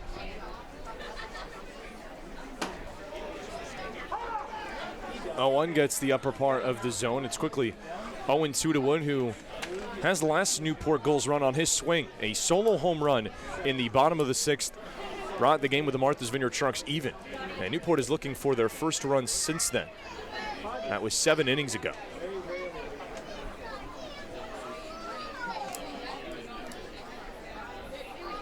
Oh-2. It's driven in the air into center field. Going back is Franzoni. Has room near the wall, and he makes the catch. So Luke Franzoni makes 3 catches here in the 3rd inning. Still a 1-0 ball game. And let's keep it here on the NECBL Broadcast Network. I'll toss things over to John Perrick to give us a look around the NECBL. Well, thank you, Zach. Well, earlier today, the Sanford Mainers topped the North Adams Steeplecats in Game 1 of what is a day-night doubleheader. Again, all doubleheader games being 7 innings. And that second game is just getting underway right now in North Adams. It is scoreless in the top of the 2nd. And then for other action going on in the NECBL, it's the Danbury Westerners leading the Mystic Schooners by a score of 6-1. That game's in the top of the 5th, and Danbury right now is threatening with no outs and a runner on second.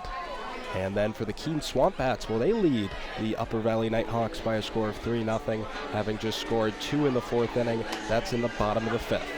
And for the for the North Shore Navigators, they have a lead over the Winnipesaukee Muskrats right now, 2-0 with that game in the 4th. The Navigators actually just put up 2 runs, and they are still threatening with runners on 1st and 2nd. There's 2 outs again, 2-0 Navigators in the bottom of the 4th in the North Shore. In the final game in action tonight, it's the Bristol Blues taking on the Martha's Vineyard Sharks. That game is at the Shark Tank, and it is tied right now, all squared up at 1 aside. That's in the top of the 2nd, but the bases are loaded, and the Blues are threatening. Packed day, a lot of important baseball, not just here in Newport. As we go to inning number 4, the sun has come out, and I will hand things over to Cal Freeman, the voice of the Valley Blue Sox, for innings 4, 5, and 6. Cal, take it away. Thank you, Zach. We touched on some of those games going on tonight. The Blue Sox currently in a 2-way tie for first with the Martha's Vineyard Sharks. So this game so important here around the NECBL. The Newport Gulls trying to snap a 9-game losing streak, tied with Bristol for the longest losing streak here in this NECBL season. But so far, the Blue Sox just with a run lead. Travis Holt and the Blue Sox with 2 outs back in that 3rd inning.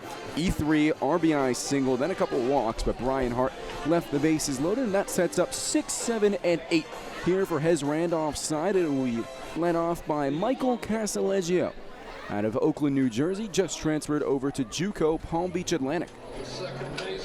One of 3 really good JUCO schools in Palm Beach County. Kellen Tulio's first pitch of the 4th inning misses upstairs for a ball. As a reminder to those listening back in the Springfield area, this is Friday Night Baseball here on News Radio WHYN and Springfield 98.3 FM as Casaleggio flies that one up out of play. Here in his 4th game of the season, so far is 4 for 9 coming into tonight with 1 RBI, which came in his debut against Ocean State. That one misses upstairs for a ball. Played in both games for the Blue Sox yesterday at first base. He was 1 for 3 in each of those games. Here's the 2-1 from Tulio. It's sharply hit down the first base side and out of play. Casaleggio already at his third school of his collegiate career. He started at Marist, teammates of Brian Hart, and Hart was actually one of the players that actually led general manager John Raiola to look at Casaleggio. And so far, that decision has paid off. Here comes the 2-2. In there for a called strike 3. The first backwards K for Kellen Tullio tonight. But he continues to set these Blue Sox down by way of the K. Yeah, it's a welcome sight for the Newport Gulls. Of course, Valley got to him a little bit there at the end of the third inning, but that is more of what we were accustomed to seeing in the beginning of this game with the strikeouts from Tullio. Very impressive, 7th of the night, and first backwards, like you said, impressive to see him touch into that a little bit. First pitch into Paul Franzoni, a breaking ball for a called strike 1. Paul comes in tonight batting .240 with a home run and 5 RBIs. His first home run of the season came earlier this week. The 0-1. Breaking ball hit behind the plate. He's now down 0-2. And it's so crucial for Newport that Kellen finds his groove again after that last inning. But then that balk, I would be lying if I wouldn't say that it didn't get in his head. Obviously, they loaded the bases, but being able to escape that jam, so huge. And now let's see if Tullio can get a flow going. Trying for his second straight strikeout. The pitch. Breaking ball just misses outside. Count now 1-2 to Paul Franzoni. Attends the New Jersey Institute of Technology and was part of a historic Highlanders team this last year. The first NJIT team to reach the NCAA postseason. Give you a little more on that in a moment as the 1-2 from Tullio. Fastball runs inside. Count evens up at 2. The Highlanders won their conference and went to the Fayetteville Regional, hosted by the #1 Arkansas Razorbacks. They actually won a game there against the Northeastern Huskies, but eventually were knocked out in the elimination game by Nebraska. 2-2. That one skips in the dirt, and the count has run full to Franzoni. He's now worked 3 straight balls. One of the prominent members of the Ocean State Waves, Albert Troy, a big piece of that NJIT team as well. But it really became a national story with their run into Fayetteville. The payoff pitch misses upstairs, ball 4, and Paul Franzoni draws the 4th walk of the night here for the Blue Sox. Not the sign you want there from Kellen Tullio, or for any pitcher. You go up 0-2, you expect to eventually be able to finish him off. A couple waste pitches, but Paul Franzoni able to fight off the 1 strike that he saw, and he's able to reach base for a 1-out base runner here for Valley. It is remarkable because we're now 16 batters into this ball game, and 3 balls have been put into play for the Valley Blue Sox. There's the F8 from Thomas, Franzoni with a 6-3 ground out, and then the 3 unassisted from Hart. Everything else, as well as the E3, so 4, everything else has been strikeouts or walks. It's remarkable. Meanwhile, Newport have 4 hits all by themselves, and they've got a couple flyouts. Funny how the game of baseball works. Pickoff attempt over at first base, not in time to catch Paul Franzoni. Doesn't steal all that often, but has a decent amount of speed for a catcher. So he's also able to play out in right field. That's where he's playing tonight here for the Blue Sox. Around the man at the plate, the DH Jonathan Kelly out of Xavier University. 1-0 pitch from Tullio will have to wait as he tries for another pickoff, and Franzoni's back into the bag before the first baseman Hewlett can even think about applying the tag. Kelly, one of 4 Xavier Musketeers in this Blue Sox team. Xavier, the most represented university of any team here in this 2021 Blue Sox roster. Another pickoff attempt, the 3rd straight, as Tullio seemed to fake that one, but Franzoni alert to it. 4 Blue Sox, it includes Paul's brother Luke Franzoni, Jonathan Kelly, as mentioned, Jack Hausinger, who's out of the lineup tonight, also involved as the 1-0 finally comes in. It's a fastball, misses outside, and it's now 2-0 to Kelly. Kelly on the season, a .227 hitter, but he's not the one who's used to hitting. He also serves as a pitcher for the Blue Sox, and he's been really good as of late.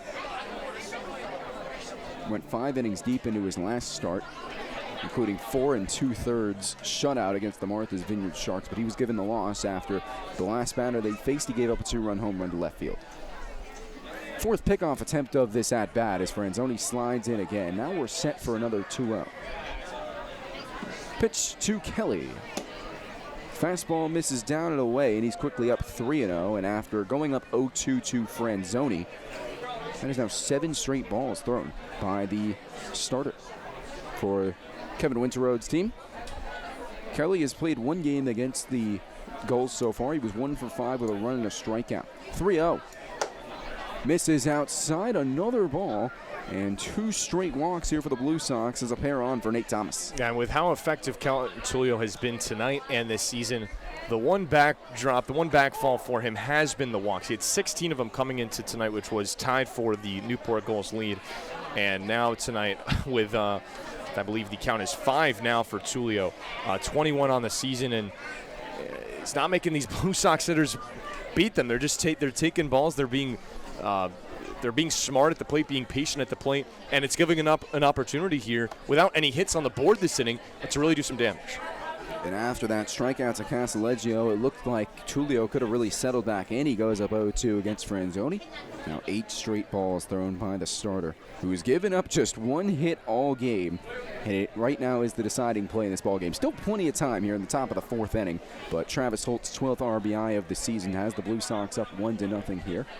As the mound visit concludes, and now Nate Thomas is set for his second AB of the day.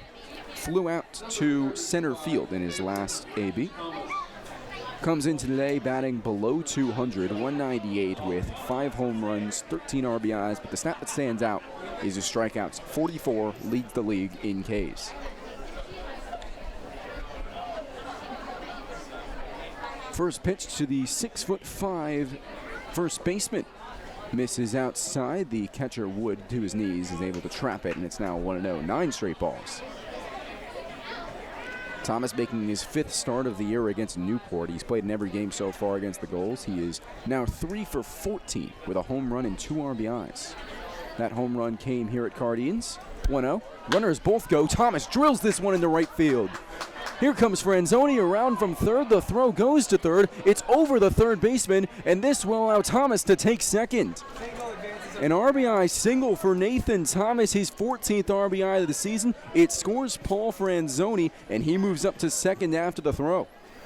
Yeah, really good piece of contact from your 9-hitter, and it is remarkable. 2 hits for the Valley Blue Sox tonight, but the situational hitting has been outstanding. To get that piece of hitting from your 9-hitter in a crucial spot in this ballgame with guys with a guy in scoring position, really impressive to see, and it's going to force Kevin Winter to take the ball here. And the day will be done for Kellen Tulio. But the runners on base still applicable to him as the Blue Sox now lead 2-0. We'll step aside here on the NECBL Broadcast Network. Newport, Rhode Island. Historically compelling, yet always evolving.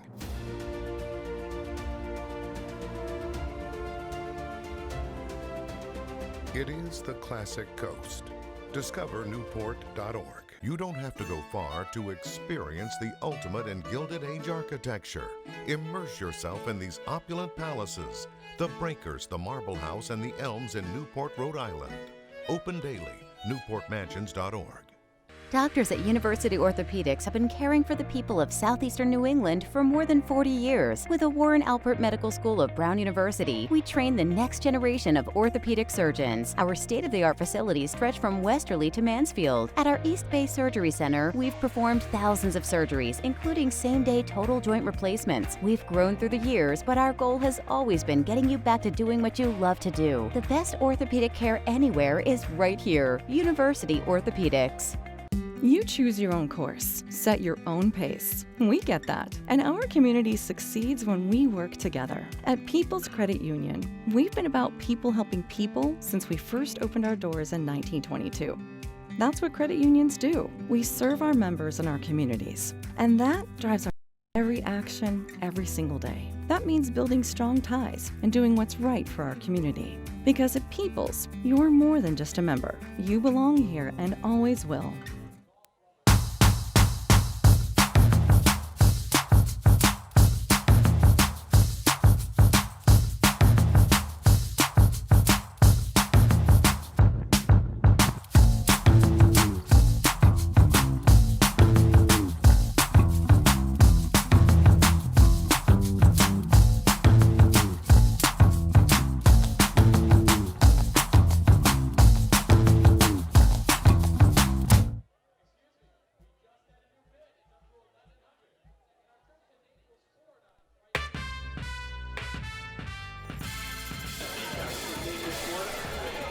Pitching change here for Newport here in this fourth inning. Valley have doubled the lead, and now the responsibilities are handed off to Liam Levangie to escape trouble, second and third with one out for the Blue Sox. Yeah, Liam Levangie from East Bridgewater, Massachusetts, and Bryant University makes his 9th appearance for the Gulls, and it's just someone it makes sense to go to him. He can go extended innings coming in here in the fourth inning, a 3.78 ERA with a 1-0 record, 27 strikeouts in 19 innings pitched.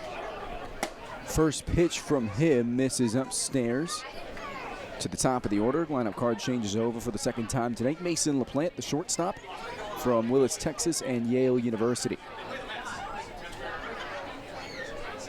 Infield in here for Newport, conceding the run. 1-0. Big swing and miss from Mason LaPlante. County evens up at 1. We'll give you the partial line for the starter Tulio. 3 1/3 innings pitch gives up 2 runs, one of which earned, but the 2 runners on base still applicable to him on 2 hits, 4 walks, and 7 strikeouts. 1-1 to Mason. Fastball misses outside, 2-1. LaPlante leads Blue Sox in hits against Newport. He's got 6 coming into today against the Gulls. So far today is 0 for 2. Struck out swinging to open up this ball game and reached on an error in the third, but came around to score the Blue Sox first run of the ball game.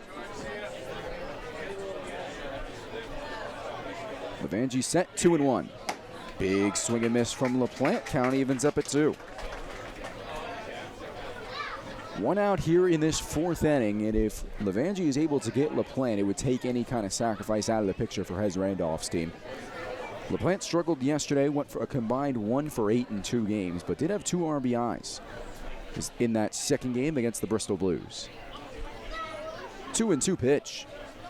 Big swing and miss for strike 3. LaPlante goes down swinging for the second time today, and a huge out there for Levangie out of the pen. Yeah, it's a huge way to start if you're Liam Levangie. Really been impressed with what he's done this season for the Newport Gulls, and not an ideal situation to come into. A lot of ways that Valley can put a run across, but makes it a lot tougher here, and now you're just 1 out away from getting out of this jam. But you got to get out of the man who opened the scoring. It's Travis Holt.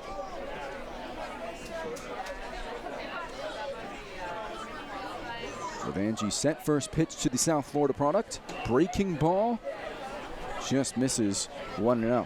12-6 change there from Levangie. Holt opened the scoring back in the third inning, an RBI single. He's 1 for 1 today with a walk and has also stolen 2 bases already. First base is open for him. Runners on second and third as the 1-0 comes in from the reliever. Big swing and miss from Holt. It is now 1-1. Stats for Levangie this season out of Bryant University, 8 appearances, 19 innings pitched. He is 1-0 with a 3.78 ERA, but the impressive thing is his walks to strikeout ratio. 4 walks to now 28 Ks. Looks over to third and now sets and fires the 1-1. It's a fastball that catches the outside corner. Neither Holt nor Randolph like the call, but it is 1-2. And Levangie is 1 strike away from getting out of a crucial jam here for Newport. Holt, a .255 hitter coming into today. Got to protect. 1-2. Breaking ball that he does protect, just able to get a piece of it, drill it into his own foot to stay alive. Holt has hits in now 7 of his last 8 games. And RBIs in his last 2 games, collected his first RBI of the season against the Gulls back in that third inning. Has really struggled against Newport prior.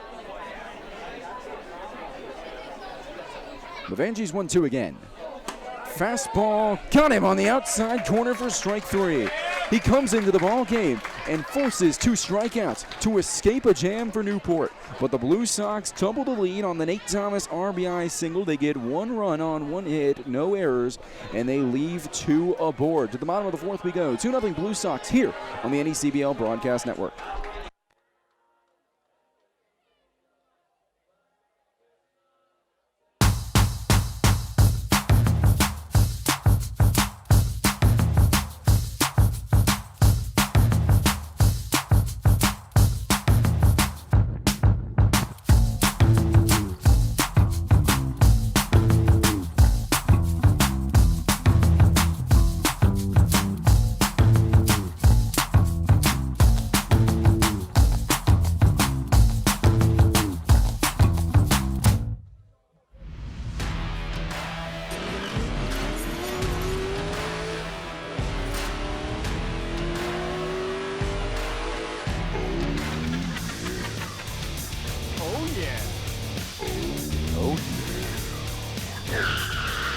big googly moogly.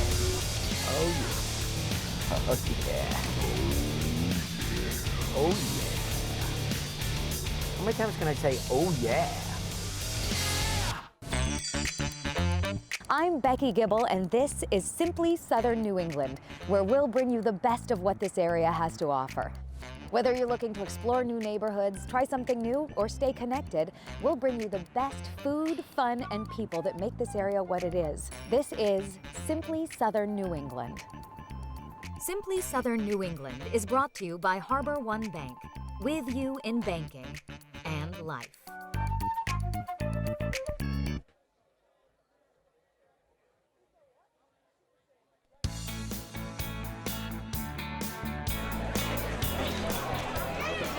Gulls half of the fourth here. They trail 2-0 here on this Friday night in the city by the sea. Cal Freeman joined alongside Zach Letson and Gulls field reporter John Perrick. Thank you so much for joining us here on this Friday night. Spencer Smith leads off the fourth for Newport. The first pitch of the inning from Kenny Schechter. A breaking ball misses outside. Ball one. Smith 0 for 1 today, reached on an error to lead off the second inning. The 1-0 misses out, catches the outside corner. Count evens up at 1. Smith on the season, a .268 hitter with 3 home runs and 10 RBIs. 1-1 is drilled back up the middle for a base hit. The 5th hit of the game for Newport as Smith takes a big turnaround first, but he will be restricted there, and that is how Newport lead off the inning.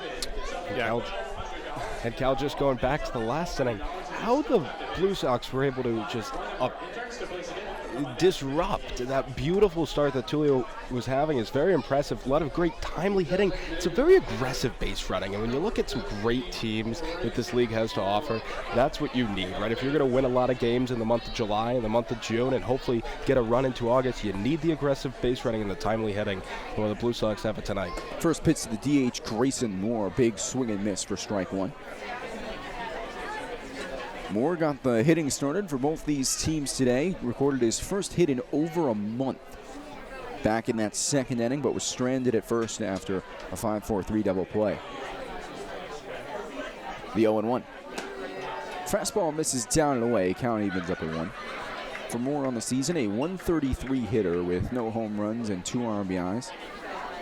Best performance came against the Mystic Schooners here at Cardeeds, was 2 for 2 with a triple, an RBI, and 2 runs. 1-1. Smith with a marginal lead off of first base, but he will stay there as the fastball misses inside, and it's now 2-1 to Moore.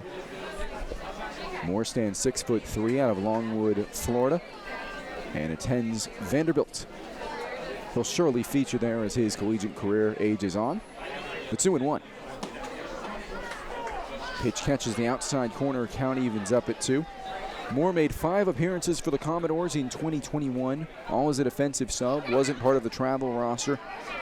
Came here to Newport as Vanderbilt departed for their postseason play.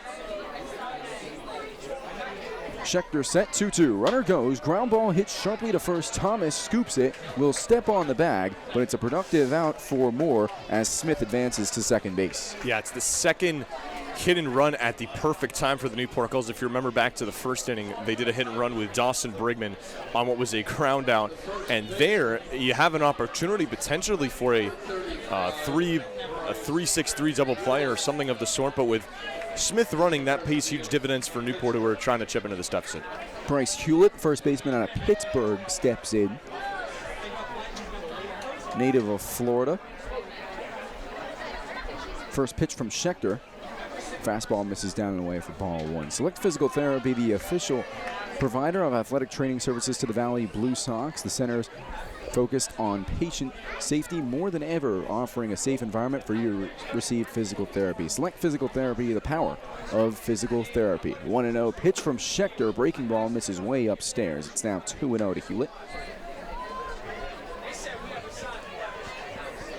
.238 hitter for Newport this summer, has played in 25 games, starting in 23 of those. Enters today on a 6-game hit streak as time is called, and Hez Randolph's going to come out to the mounds here.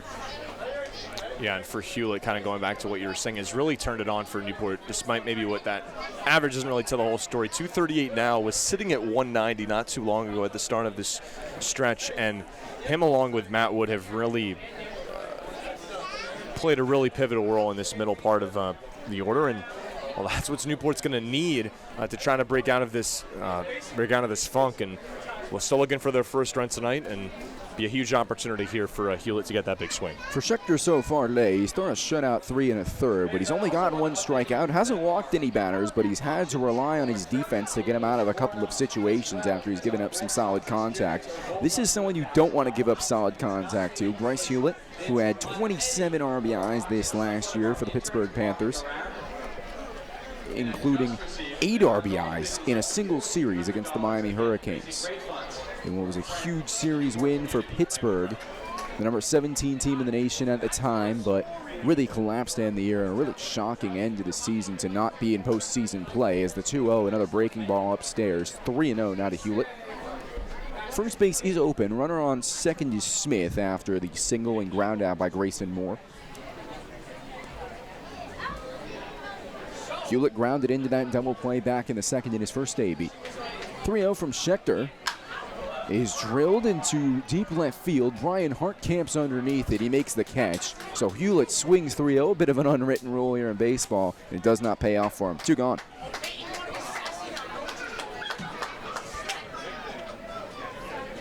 Blue Sox fans, we remind you to get moving today with Planet Fitness and check out all of the perks available, like access to over 2,000 locations. Bring a guest anytime, along with massage chairs as well. Get the PF Black Card starting at $22.99 at your local Planet Fitness. First pitch to the 8-man, Chase Acuff. Breaking ball misses outside, 1-0. Top of the hour here on this beautiful Friday night in the city by the sea. Thank you for joining us on News Radio WHYN 560 AM and Springfield 98.3 FM. 1-0 pitch from Schechter is grounded to short, backhanded by LaPlante. Throw across the diamond, not in time. It'll be ruled an infield hit, and Spencer Smith advances to third, and it's runners on the corners here for the Gulls. Well, it was an impressive play by Mason LaPlante just to keep that in the infield, and likely by doing so, he saved a run. It wasn't quite enough time to get Acuff, but for Newport, it's big to try to keep this inning going in a game where they've desperately been looking for runs, haven't got any so far. It extends this potential rally. So a massive opportunity here for Connor Kiley. Flew out to center field in his first AB, was robbed of a base hit by a sliding play made by Luke Franzoni. Massive opportunity for Newport here to get themselves on the board. First pitch from Schechter to Kiley. Fastball grounded to short. LaPlante scoops it on to first. It is in time. Hard play there by Mason LaPlante, but he puts just enough arm into it to catch Kiley at first and strand a pair. For the Gulls in the inning, no runs on 2 hits, no errors, and they leave 2 aboard. We're through 4. Valley 2, Newport nothing here on the NECBL Broadcast Network. You choose your own course, set your own pace. We get that. And our community succeeds when we work together. At People's Credit Union, we've been about people helping people since we first opened our doors in 1922. That's what credit unions do. We serve our members and our communities. And that drives our every action, every single day. That means building strong ties and doing what's right for our community. Because at People's, you're more than just a member. You belong here and always will. Newport, Rhode Island. Historically compelling, yet always evolving.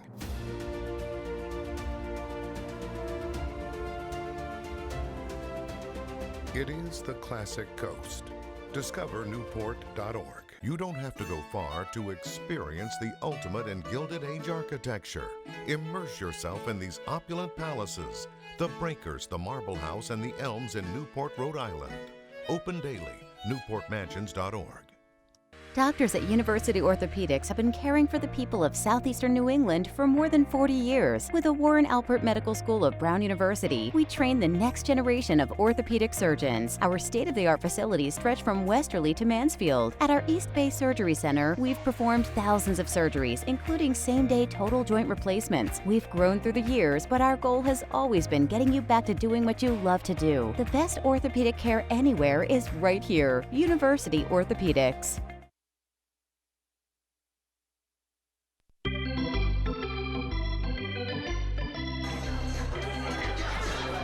Fifth inning. I'd do anything to be one of those fans, hanging off the balcony out in right field. It's a pretty nice view of Cardines Field, and it has turned from a rainy first inning into a beautiful Friday night here in Rhode Island. Top of the fifth inning, Blue Sox in front 2-0. They've got runs in each of the last two frames, and a dangerous part of their lineup due up 3, 4, and 5 here in this fifth inning. Cal Friedman joined alongside Zach Letson here on the NECBL Broadcast Network. First pitch from Liam Levangie in the fifth is lasered out to high left field, sending Kylie back. He's at the wall. And this one is going to be off of the sponsors board, and it will be a double here for Cole Andrews. Really, really good piece of contact. Hot shot off the bat of Andrews, and you're dealing with a 28-foot fence out there in right field. Home run, I think, in a lot of other ballparks around the New England Collegiate Baseball League, but this was high off the wall. And after Levangie was untouchable in those last two batters, 2 strikeouts, first pitch swinging for Andrews, really impressive to see that off the bat. So Luke Franzoni will step in here for the Blue Sox, trying to tack on another run here against the Gulls. And while it is only 2-0, the Blue Sox have already stranded 6 runners, including bases loaded. First pitch from Levangie. Again, that 12-6 curveball in there for a strike on the inside corner. Luke, a slugger for the Blue Sox, 7 home runs on the year, but also 33 if you count all those 26 that he hit here a week ago at Cardines Field in the Home Run Derby. I find it more fun that way. 0-1. Another 12-6 breaking ball. That one's drilled down the third base side and out of play, and Luke's quickly down 0-2. Franzoni has a home run here in the regular season. It came in the third meeting between these two. Came as a solo shot in a win for Newport. Quickly down 0-2. Levangie's already got 2 strikeouts to his name in 2/3 of an inning. Here comes his 0-2. Skips to the backstop. Not a lot of room behind it, but Andrews is going to be able to take third base. Well, probably the biggest difference between McKenzie Stadium and Cardines Field, the home of the Blue Sox and the home of the Gulls, is the amount of space between the backstop. There's a lot more room at the backstop in Holyoke. Not a lot of room here as it bounced off the green wooden surface behind home plate. But Andrews with a good jump, and he is now 90 feet from home as the Blue Sox trying to add on another. Infield now will come in here for Newport. Count now 1-2 to Luke. Here comes the pitch. Franzoni hits it off the mound of the pitcher. Second baseman's got to come out to claim it. Throws. Oh, it gets away from the first baseman. It'll go out of play. They will award Andrews with the run. It will make it 3-0. Valley a wacky play, but Valley take a 3-0 lead. A hot shot off the bat of Franzoni there, and impressive by Levangie just to get a glove on it, but well, Brigman tried being a superhero with that play. Very, very difficult play to try to grab that with the bare hand. It was going to be a tight play at first regardless, and it gets away there just on the move. A very, very tough throw to make for Dawson Brigman, and with the ball getting away in a big spot, another big spot for Valley, they take advantage. So it is ruled a single for Franzoni, and he advances to second on an E4. So the RBI counts for him. As Brian Hart steps in, the first pitch misses outside, ball 1.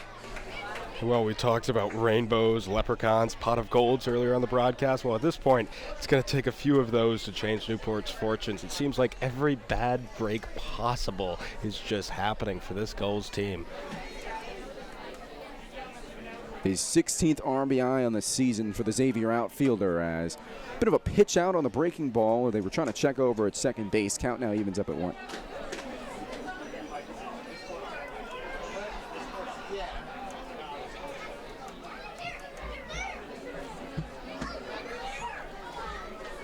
That run against Liam Levangie is first giving up this ball game. The 1-1. Big swing and miss from Brian Hart on the breaking ball. Was way out ahead of it, and he's now down 1-2.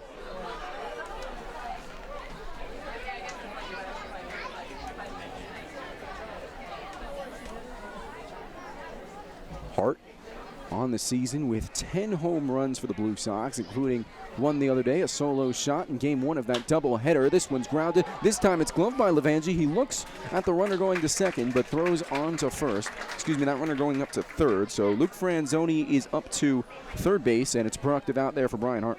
It's been impressive. These last two batters, 2 balls hit back up the middle. I've been impressed by the reflexes of Levangie. Of course, the ball that came off the bat of Franzoni, there really wasn't much he could do about it. But if you're Valley, that's a productive out. You move a guy over to third base. And again, the second time already in this inning, Newport's going to have to bring the infield in. Infield is in here for Michael Castileggio. The first pitch to him. Does he lay off of it? No. Yes, he does. Fastball upstairs. He was going around, but it's just able to stop to make it 1-0. He's already played at 3 colleges. Excuse me, he's played at 2. He will play at a third this spring when he plays for Palm Beach Atlantic, the Sailfish. 1-0. Castileggio flies this one high into center field. This one is down in right field for a base hit. This will send the runner home. 4-0 Blue Sox. Castileggio, with his second RBI in 4 games, increases the deficit to 4. Everybody stepping up for the Valley Blue Sox. Castileggio, Nate Thomas an inning ago. Just you look 1 through 9, all these guys they really don't know who's going to beat you next. And the situational hitting has been really, really impressive from these Valley hitters. When they've had guys on third or in second in scoring position, they've been able to find the big hit, and that's the difference right now. A great start here for the Blue Sox after that poor start in the first 2 innings. As now Paul Franzoni steps in. That first pitch misses for a ball. And it's worth note that the Martha's Vineyard Sharks are now losing to the Bristol Blues 2-1. Tyler Keith coming around to score on a wild pitch in the bottom of the 4th. We'll give you what that game means in a moment as Levangie sets and he will fire the 1-0 home to the right fielder. Runner goes. Pitches in there for a strike. Good throw from Matt Wood. A little high, but the tag is in time. The Blue Sox have stolen a couple bases tonight. That time Castileggio gunned down by Matthew Wood. Just an absolute laser down from the Penn State catcher, Matt Wood. Just what we've seen in the last few games here with the Gulls, and a great pitch to throw on there. I think that's what was also a little different. The runner goes on a fastball, and Wood, very quick exchange, and a throw a little high, but in terms of where to place it was on the money. 1-1 to Paul. Breaking ball in there for a called strike. It's now 1-2. As an update on the standings, Valley and Martha's Vineyard came into tonight tied for first place. If the results hold, still plenty of time in both games, Valley would go a game up on Vineyard and would control the first round bye. 1-2 is a breaking ball hit to short. Smith throws, and it is off the glove of Hewlett. Another mistake, and now they have Paul Franzoni run down. The catcher's all the way out. He flips on to Smith. He's chasing over to first. It goes to Hewlett. It comes out of his glove, and he's safe. Now he's going to go back to second. And Franzoni gets in there somehow. Oh, my word. I don't even know how to score that. Oh, my word. It was a ground ball to shortstop, thrown on to first, had Franzoni. It's been that kind of night. It's been that kind of couple of weeks for Newport as Hewlett couldn't scoop it. Big turnaround. Wood was put up in the perfect time. Franzoni tried to go back to first, then trots on to second. Throw goes to Spencer Smith. He throws back to the first baseman Hewlett for a second time. Can't keep the ball in his glove when he applies the tag. It rolls out, and Franzoni, after sliding back into first, then gets up and goes into second. Yeah, it looked like when he caught the baseball, tried being really aggressive with the tag when he applied it. And that in and of itself is why the ball fell out. Twice in one play for Bryce Hewlett. Like you said, I don't know how you score that. What a wild play that just unfolded, and somehow it keeps this inning going. It is scored as an E3 that he advances to second on another E3.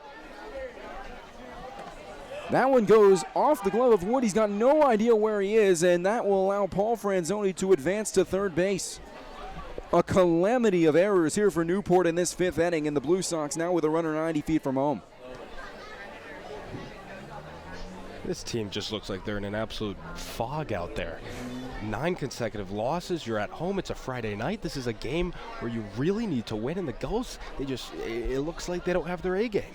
Meanwhile, Jonathan Kelly's at the dish. Might have forgot to mention that. Here comes the 1-0 from Levangie. That one misses outside. Count evens up at 1-1. Kelly on the night is 0 for 1. Reached on a walk back in the 4th inning and struck out Swain back in the 3rd.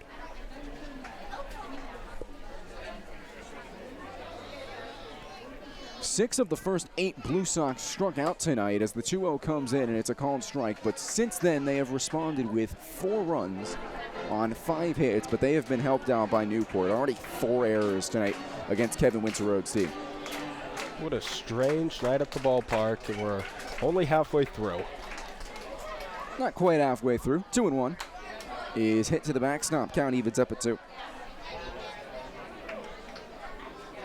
Jonathan Kelly out of Xavier played 31 times as a hitter this year for the Musketeers, starting in 14 games. He hit 188 with a home run and 5 RBIs.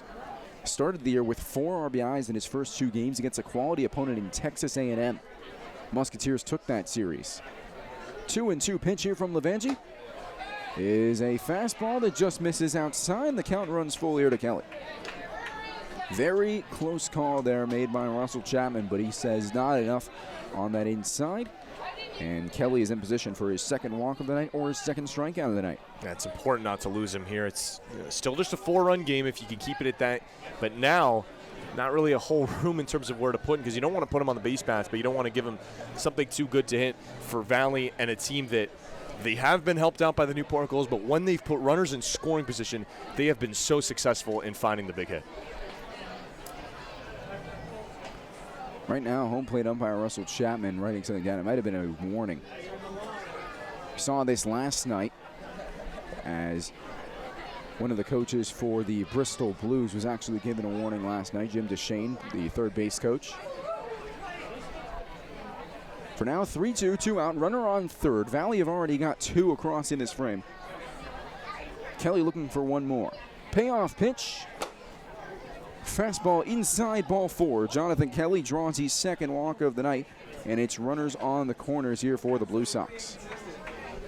Fans, do you know a high school student interested in learning more about working in sports? Consider stepping up to the plate and enrolling in UMass Amherst's top-ranked Sports Management and Leadership Academy. This 2-week summer school provides a platform for talented high school students to learn more about the dynamic of sports and entertainment business, earn 2 college credits, and access from insights from UMass's world-renowned faculty and industry-leading alumni. For more information, contact UMass Pre-College Summer Program at summerprograms@umass.edu or call 413-577-2112 as the first pitch to the bottom end of the order. Nate Thomas misses for a ball. Thomas 1 for 2 tonight, a fly out in his first AB, an RBI single in his 2nd. Got runners on the corners. It's Paul Franzoni at 3rd, Jonathan Kelly at 1st. A couple of late arrivals to this Blue Sox team, 0-1. Breaking ball hit high in the air to right field. Cochran is back. He makes the catch in right center, and the side is retired, but the Blue Sox get 2 more in that inning. They get 2 runs on 3 hits, 2 errors, but leave another pair on. We're now halfway home, 4-0 here to Valley on the NECBL Broadcast Network.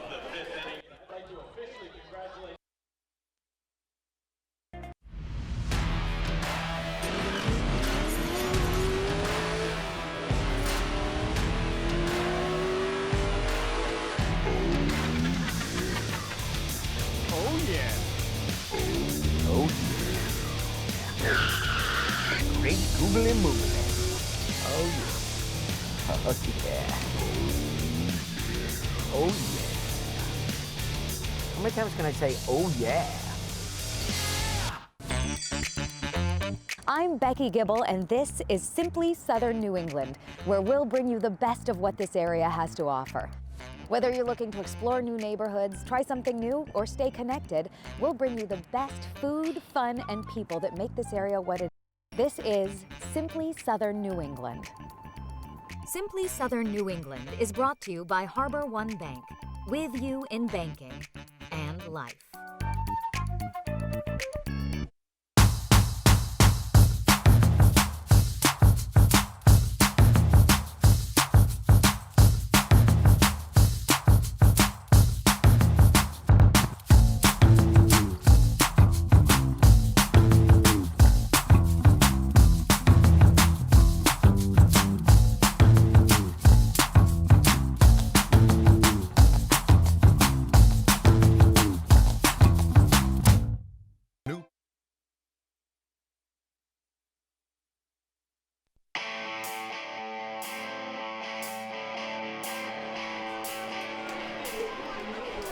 got a pitching change here for the Valley Blue Sox as we begin this bottom of the 5th inning. Mason Miller, the lefty from Garnet Valley, Pennsylvania, and Monmouth University, enters for his 9th appearance on the season.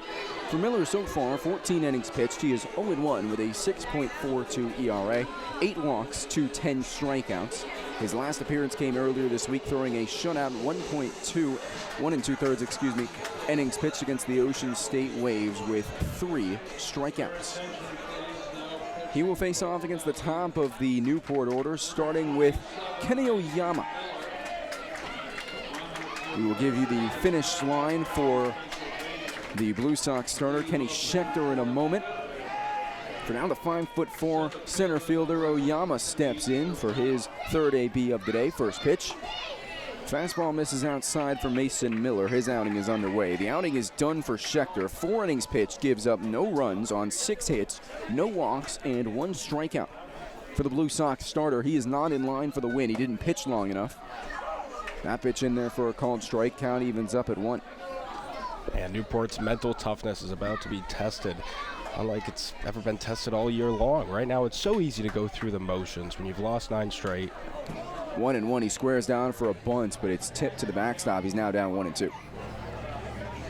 It's so easy to mentally just check out of it, but here, this is all about resilience. You know, the Gulls in the field, pretty sloppy inning.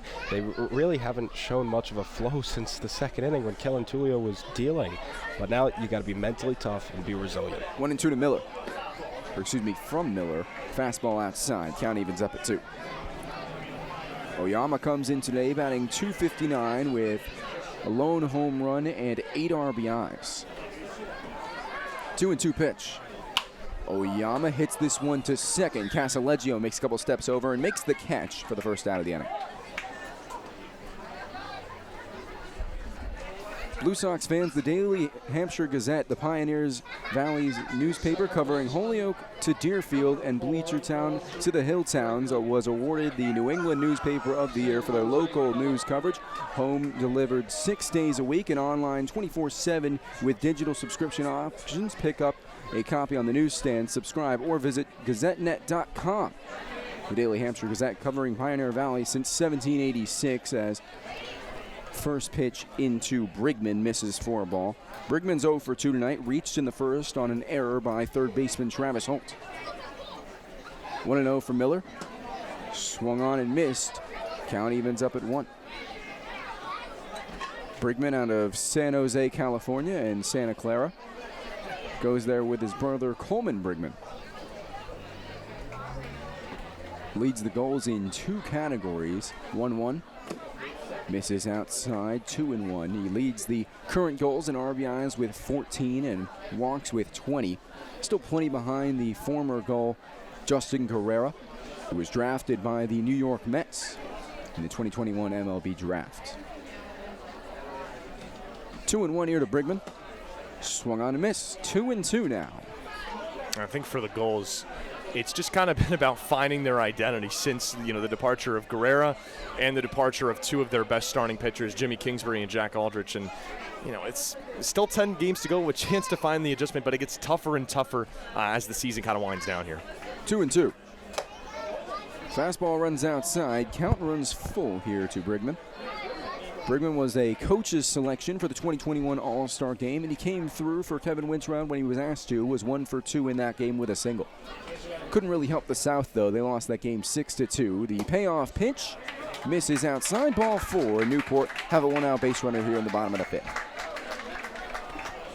Man who leads the Seaman walks, now 21 drawn by Brigman this season. Yeah, really a patient approach in that 2 spots. Why Kevin Wintroud really likes having him there. And when you talk about, like you said, with the walks and with getting on pace for Brigman, second on the team, 438 OBP coming into tonight. And that's what Newport needs. No runs on the board to this point. They got to get base runners and try to chip away. It's a dangerous 2-3-4 across the NECBL South Division. Now Sam Cochran drills one straight to Holt. He throws over to first on double play.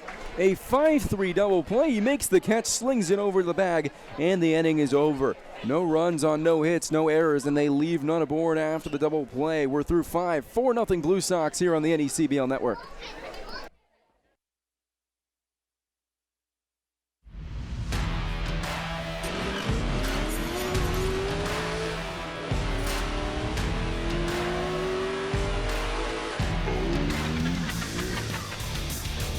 yeah.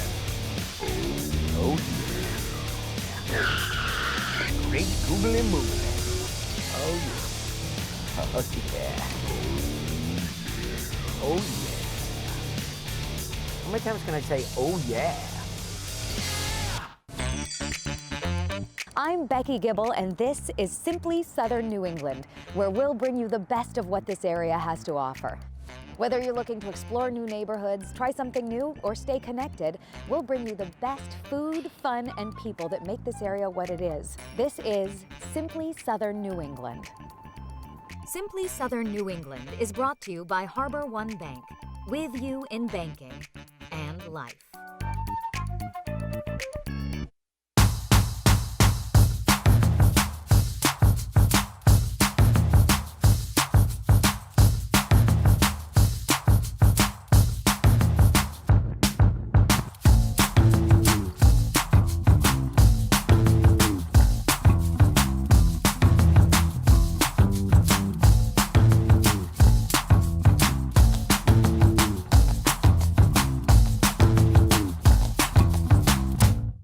Newport, Rhode Island.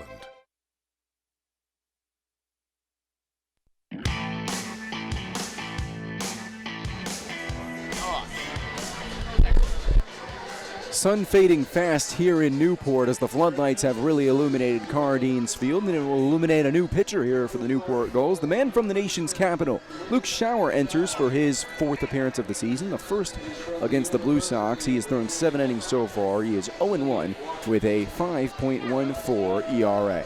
Yeah, we last saw him actually in a starting role for Newport in that fog-out game that it came right before the mini All-Star break for the Newport Gulls. A 6-3 loss in a 5.5-inning ball game for Newport. And for Schauer in that game against Ocean State, picked up the loss, went 3 innings, gave up 4 runs, all earned 5 hits with 4 walks to 3 strikeouts. But before that, made 2 appearances out of the bullpen at 2 innings apiece against Mystic and the Vineyard. And in that span, gave up no earned runs, just 4 hits with 6 strikeouts. So we'll try to tap back into that as he moves back into the bullpen here. 4 of those strikeouts came at home against Martha's Vineyard. Schauer comes from the University of Virginia this last year for the Cavaliers. 16 appearances, 11 1/3, no record with a 4.76 ERA. He will face the top of the Blue Sox order. The lineup card changes over for the 3rd time tonight as LaPlante, Holt, and Andrews lead off the 6th inning here for the Sox.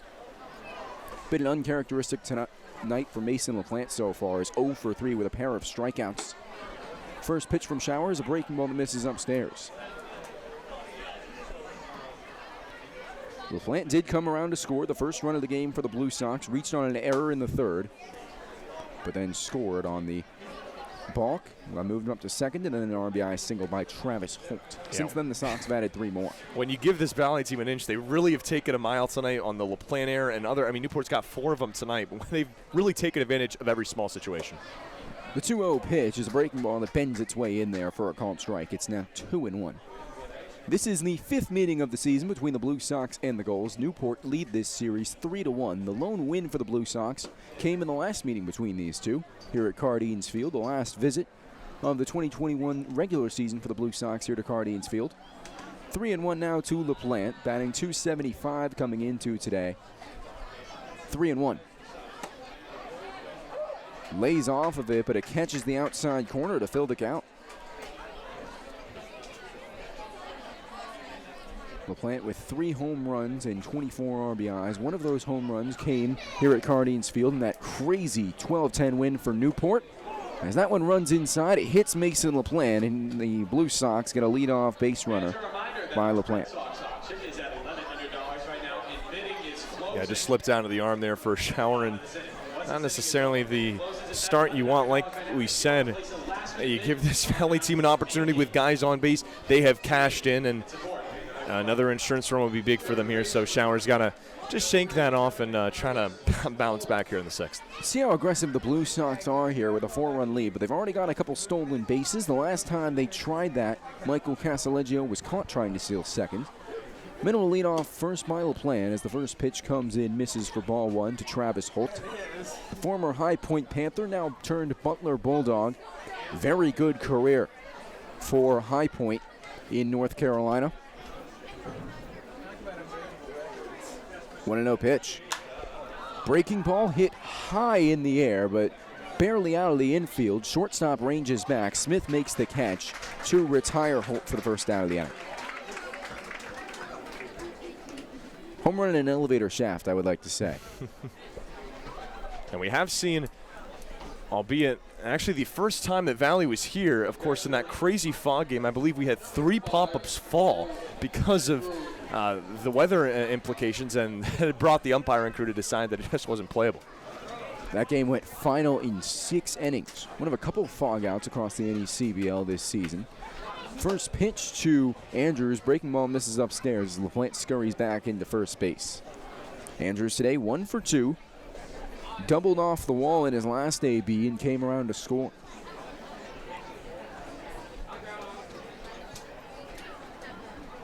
(1-0). Fastball upstairs, 2-0. Struck out swinging in his first AB, one of 3 Blue Sox that went down in that inning by way of the cave, then drew a walk in the third. He worked the count in the first 2 times up, filling it. The third time he said, you know what, I'm going to swing first pitch. 2-0. Big swing at that one, and he misses it. Wanted all of it, got none of it. 2-1. That was, I'd have to say, the most impressive contact I've seen here at Cardines Field tonight. A home run in a lot of other ballparks, but with the green monster-esque wall kind of surrounding us here at Cardines Field, 28 feet from end to end. It's hard to hit him out here. That one's grounded to short. Smith flips on to second for 1. To first. In time, double play. 6-4-3 for the Gulls to get out of the 6th inning. For the Blue Sox, no runs on no hits, no errors, no men left on after the Andrews 6-4-3 double play. To the bottom of the 6th, still 4-0 Blue Sox here on the NECBL Broadcast Network. Newport, Rhode Island. Historically compelling, yet always evolving.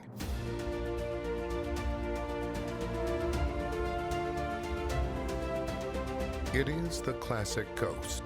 Discover Newport.org. You don't have to go far to experience the ultimate in Gilded Age architecture.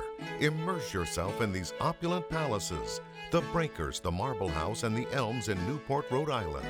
Open daily, newportmansions.org. Doctors at University Orthopedics have been caring for the people of southeastern New England for more than 40 years. With the Warren Alpert Medical School of Brown University, we train the next generation of orthopedic surgeons. Our state-of-the-art facilities stretch from Westerly to Mansfield. At our East Bay Surgery Center, we've performed thousands of surgeries, including same-day total joint replacements. We've grown through the years, but our goal has always been getting you back to doing what you love to do. The best orthopedic care anywhere is right here. University Orthopedics. You choose your own course, set your own pace. We get that. And our community succeeds when we work together. At People's Credit Union, we've been about people helping people since we first opened our doors in 1922. That's what credit unions do. We serve our members and our communities. And that drives our every action, every single day. That means building strong ties and doing what's right for our community. Because at People's, you're more than just a member. You belong here and always will.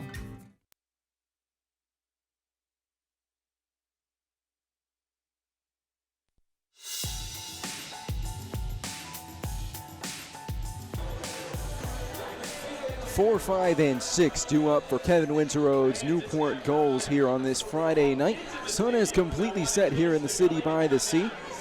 And now is the time for Newport to try and get back into this game with the heart of their lineup, starting with the catcher Matthew Wood, followed by Spencer Smith and Grayson Moore. Cal Friedman, the voice of the Valley Blue Sox, joined alongside Zach Letson and the Gulls field reporter John Perrick. Thank you so much for joining us here on this Friday night. On a variety of places here. We're happy you've all joined us here with the regular season winding down. A huge game between the 19-13 Blue Sox and the 16-16 Newport Gulls. First pitch to Matthew Wood from Mason Miller, misses for a ball. It's really, like you said, turned into a really nice night. 68 degrees, the sun just set, and it's cleared up for a day that started with some clouds and some drizzle, a little bit of heat. It's turned into as good a night as you could have asked for. 1-0. Ground ball hit down the first base side, out of play. Count evens up at 1. Matthew Wood comes into tonight batting .356, leads the team with 2 home runs and 12 RBIs. And as you mentioned, that average was at around 178 14 games ago. Yeah, started the year hitting 5 for 30 and a little cold, and since then for Newport, 21 hits in his last 15. 1-1 misses, 2-1. Well, I knew he had it in him. If you looked at his numbers before the season, 314 in his freshman year at Penn State, then 303 in 37 games last year, but a 500 average in 14 games. I mean, come on. That's video game numbers there from Matthew Wood. 2-1. Wood hits this one. I think it came off of his foot, but regardless, goes foul. Count now back even at 2. Yeah, Newport's really needed a leader to step up, and that has been Matt Wood here for the Gulls. Peter Ceruto, the other catcher on this roster, goes down. Scary situation where he gets hit in the head by a fastball, so you're down to one catcher on the roster, and it's great to see Pete back here with the team, but you're down to him, and of course, one of your other big offensive playmakers leaves the team to get drafted, so Wood has really been the guy that stepped up. That one is on the downstairs corner for strike 3. Ring him up. Mason Miller's first strikeout of the ball game out of the bullpen freezes Matthew Wood for the first out here in the bottom of the 6th. Yeah, I guess that's a little broadcaster's jinx right there, but really nice placement on the pitch just to get the lower part of the zone. Impressive there to a guy that's swinging the bat well for Newport. Here is Spencer Smith, one of just 2 goals to reach base twice tonight, the other Dawson Brigman. Smith 1 for 2, reached on an error and singled in his last AB. That first pitch is downstairs for a ball. For Smith, he's making his 3rd start of the season against the Blue Sox. So far, coming into tonight, was 1 for 4 with a double, 2 runs, and 4 walks. Pitch is on the outside corner, 1-1. And it's worth note that in the bottom of the 6th, the Martha's Vineyard Sharks just took a 3-2 lead over the Blues after a Hayden McGeary RBI double. 1-1. Pitch misses outside. Count evens up at 2-1. And for those just tuning in here on the NACBL season, it's a race for first place here in the Southern Division. Right now, Valley and Martha's Vineyard are tied for first, but 5 teams within 3 games of that top spot, and this year it means even more than any other season. 2-1. Swung on a miss. Count evens up at 2. And the reason I say that is previously the top 4 teams in the division made the playoffs, and it would be 2 best-of-3 series before the championship for the Fay Vincent Cup. But this year, every team makes the playoffs. The only really big difference is having that 1 seed because you get the first round bye. 2-2. Ground ball hit out of play down the third base side. We'll do it again. Similar to the NFL's style of format for playoffs. And that first seed gets a free pass to the second round where they will face off against whichever of the worst team wins in those 3 play-in games here in the South. 2-2. Ground ball hit down the first base side out of play. And I made this prediction to Scott Gladstone last night, and I'm going to hold by that prediction. With how crazy this division has been, 1 of 2 or 3 will lose in the playoffs this year. I think it's just the division is kind of it's like a good conference in college football. Just so many teams that have just beat up on each other. No one has really come out over the top. And this is the year to kind of see a Cinderella run like that come postseason time. 2-2 is sharply hit out of play. And all it takes, it's very similar, I touched on the NFL earlier, all it takes is for the right team to get hot at the right time, and you win 1 game, and all of a sudden you're into a best-of-3 series. If you could take one of those road games and take your game at home, boom.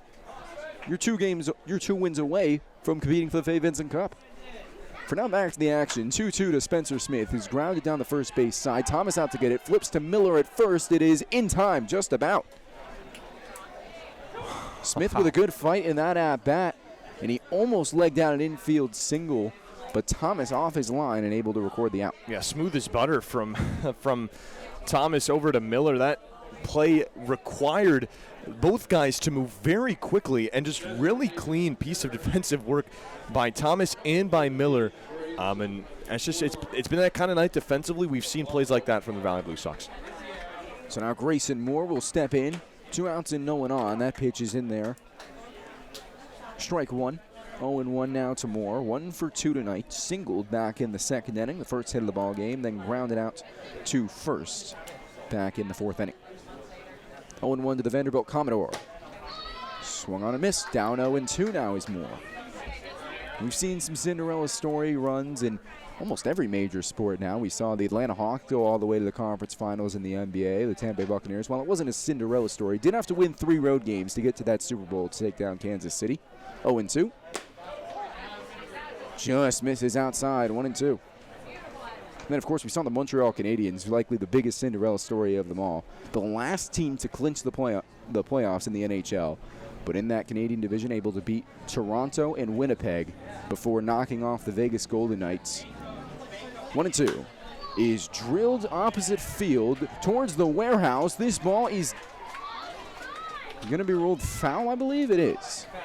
Yeah, it looked like it made slight contact with the warehouse. Of course, a little hard to see from this vantage point, but that is the immediate call from this umpiring crew.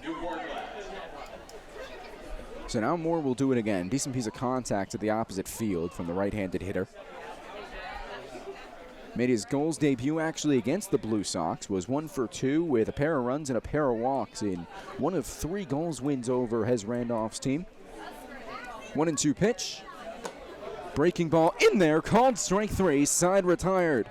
2 backwards Ks for Mason Miller in the 6th. The Gulls go down 1-2-3. I will hand over play-by-play duties back to Zach Letson when we come back here in the 7th inning. Still 4-0 Blue Sox here on the NECBL Network.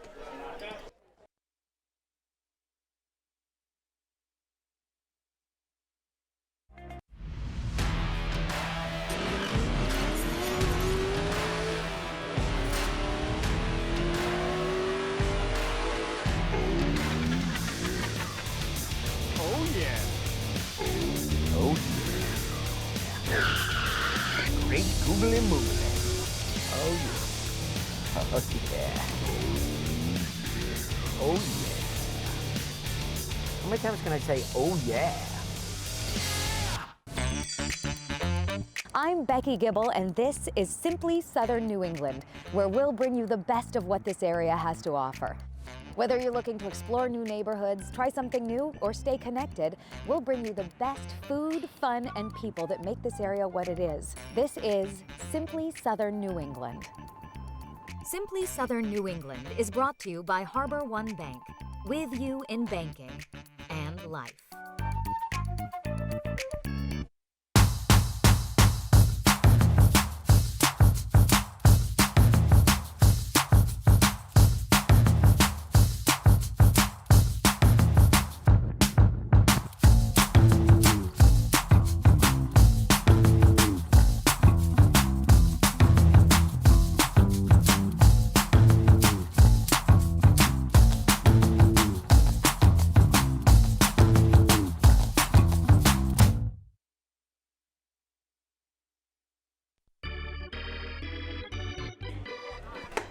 Seventh inning is underway with a swing and a miss there by Luke Franzoni.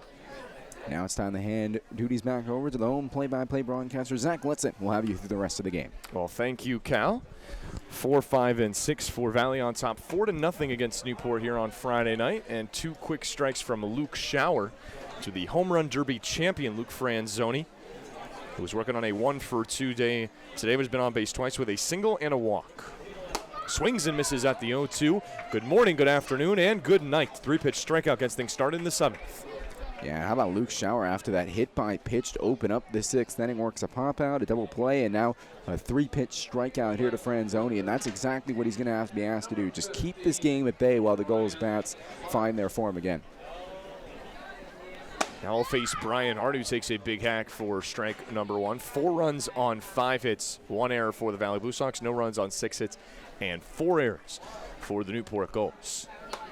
As the 0-1 comes in upstairs for Valley, single runs in the 3rd and 4th before a 2-spot in the 5th. And Newport does not have a run since the 6th inning in Wednesday's game.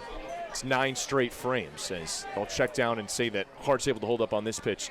Now it's 2-1. And for what it's worth for Newport, this deficit really could be worse. Blue Sox left the bases loaded in the 3rd and stranded a pair in the 4th and 5th innings. As the skip's in the dirt. Now 3-1 the count to the left fielder. 0 for 3 today is Hart with a strikeout swinging in the 2nd, then grounded out twice in the 3rd and in the 5th.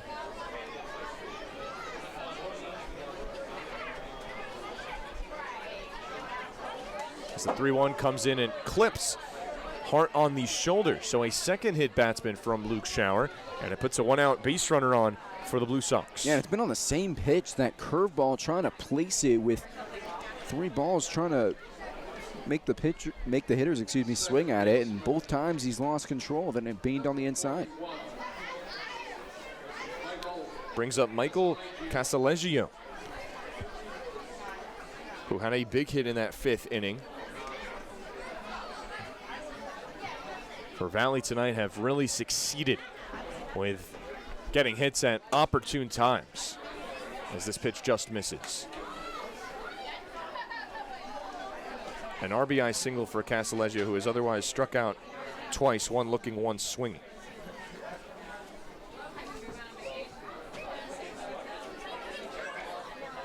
As the 1-0 is blooped in right field, this one falls for a hit. A second single for Michael Casaleggio as they go to second and trying to get the force, but it's not in time. So now runners on first and second for Valley. All this guy does is hit. It's all solid contact, drills that one into right field. His 6th hit in 4 games here for Valley. What a start it has been for the Palm Beach Atlantic prospect Michael Casaleggio. Yeah, 6 for 12 after coming in 4 for 9 tonight, and has really made things dicey here for the Gulls, who are trying to keep this deficit at 4. And that is the job of Luke Schauer, who is working into his 2nd inning here. To his credit, he's got about the most momentum you could really have as baseball player. This last year for Bergen Community College in New Jersey, batted .367, led the team in RBIs and doubles. As the first pitch to Paul Franzoni misses for ball number 1. Then he came over from the New Jersey Collegiate Baseball League, where he was dominating there, got recruited by Brian Hart, the man standing at second base. He's got a keen eye for talent, Brian Hart does. Franzoni has been on base twice today and was a part of one of the stranger plays that you probably will ever see in baseball. As the 1-0 skips in the dirt and it gets off the protective gear of wood, both base runners will move up 90 feet. Just another error tonight, another unforced error, I should say, from Newport. Team that has just dug themselves deeper and deeper into this hole, dating all the way back to that 3rd inning when the 2-out rally happened for the Blue Sox. And you mentioned in the 5th, a couple wild pitches, those 2 errors again, while Paul Franzoni was up. And for Newport, you have to look at themselves and say, we're digging ourselves into this trouble. Again, it'll force the Newport infield to creep in as Franzoni can't hold up on this swing, so it goes around. Now it's 2-1.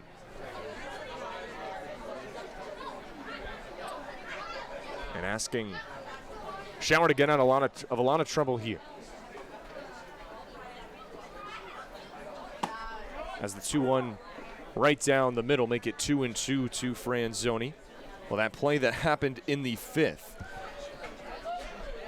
You don't want to talk about it. I'm trying to recap it for our listeners. It is hard to do. 2 errors from the first baseman, Bryce Hewlett, is probably the best way I can summarize it. 2-2 is swung on and missed for strike 3. Oh, a powerful fastball from Luke Schauer for a big 2nd out. Yeah, on that play in that 5th inning, it was Spencer Smith fielded it, dropped by the first baseman, it was dropped by the third baseman, rolled all the way to the catcher who was standing over at first base. Then on a throw back to first base to get him out, it went all the way into the right side and it allowed him to take second base. The Gulls looked uncomfortable. They were out of sorts. Very similar to what we might see of Texas football in these next couple of years. 2 down now here in the 7th for Jonathan Kelly, who looks at strike number 1. He has been awarded with 2 free passes tonight. 1 in each of the innings that Valley scored in the 4th and in the 5th. 0 for 1 with a strikeout as well. As this pitch comes in upstairs. 14 balls to 15 strikes for the UVA Cavalier, Luke Schauer. Facing one of 4 Xavier Musketeers on this Valley roster. He holds a swing up. Nice stop from Matt Wood. And one of several good mustaches on the Valley Blue Sox. There was a really nice photo taken last night of Paul Franzoni, Luke Franzoni, and the Bristol Blues outfielder Anthony Glasson. 3 great mustaches in the NECBL. It's got an opportunity here. Runners on first, runners on second and third with 2 down in the top of the 7th. He'll ground the 2-0. This ball stays just fair, fielded by Acuff over to first in time. Nice play across the diamond they go from Acuff to Hewlett. And that ends things in the top of the 7th. Newport able to get out of a 2-base runner jam. Time to stretch at Cardines Field. 4-0, Valley on top on the NECBL Broadcast Network. Set your own pace. We get that. And our community succeeds when we work together. At People's Credit Union, we've been about people helping people since we first opened our doors in 1922. That's what credit unions do. We serve our members and our communities. And that drives our every action, every single day. That means building strong ties and doing what's right for our community. Because at People's, you're more than just a member. You belong here and always will. Newport, Rhode Island. Historically compelling, yet always evolving.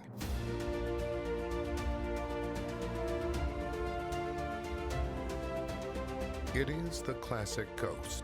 Discover Newport.org. You don't have to go far to experience the ultimate in Gilded Age architecture. Immerse yourself in these opulent palaces, the Breakers, the Marble House, and the Elms in Newport, Rhode Island. Open daily, newportmansions.org.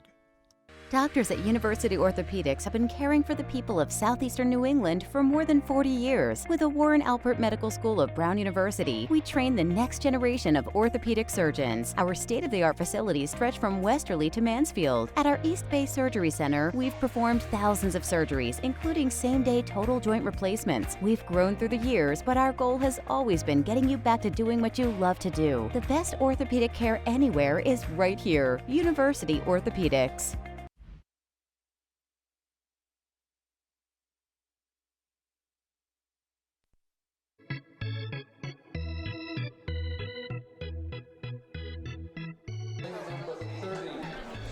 The chase for 7 continues here in 2021, and Newport goes to a pinch hitter.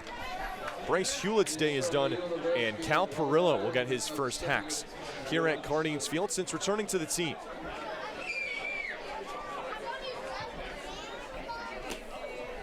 He looks at ball number 1. He returned to the team in their 3-1 loss against the Bristol Blues, went 0 for 3 and was hit once, but is playing in his first game at Cardines Field since July the 7th.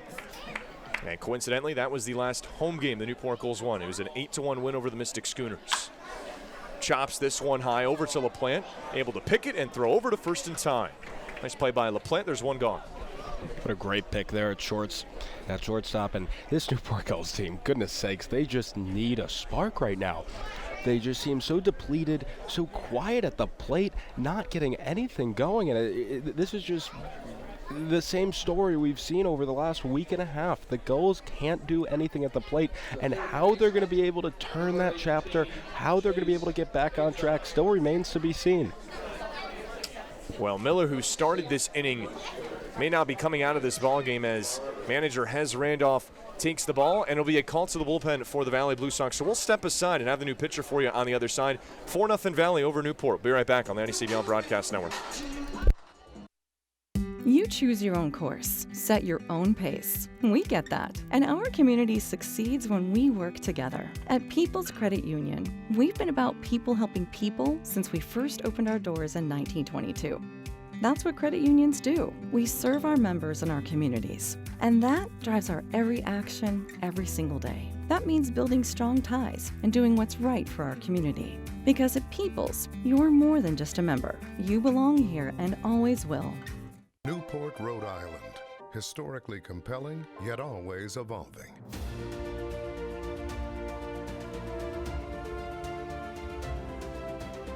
It is the classic coast. Discover Newport.org. You don't have to go far to experience the ultimate in Gilded Age architecture. Immerse yourself in these opulent palaces, the Breakers, the Marble House, and the Elms in Newport, Rhode Island. Open daily, newportmansions.org. Doctors at University Orthopedics have been caring for the people of southeastern New England for more than 40 years. With the Warren Alpert Medical School of Brown University, we train the next generation of orthopedic surgeons. Our state-of-the-art facilities stretch from Westerly to Mansfield. At our East Bay Surgery Center, we've performed thousands of surgeries, including same-day total joint replacements. We've grown through the years, but our goal has always been getting you back to doing what you love to do. The best orthopedic care anywhere is right here. University Orthopedics.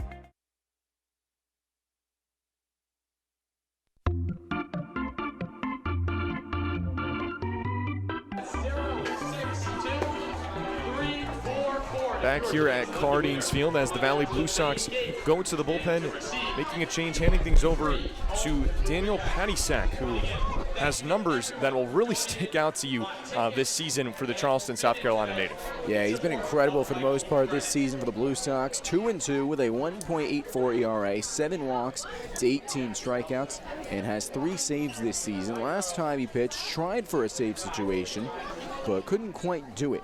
Went 2/3 of an inning, striking out 2, but giving up a walk before making way to Antonio Balducci, who completed the save against Ocean State on Wednesday.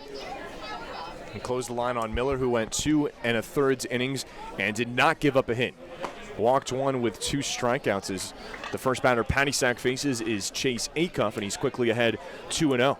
And something interesting to note about Patisak, it's actually a completely different role than what he played for Charleston Southern this year. He was a starter all year for the Buccaneers.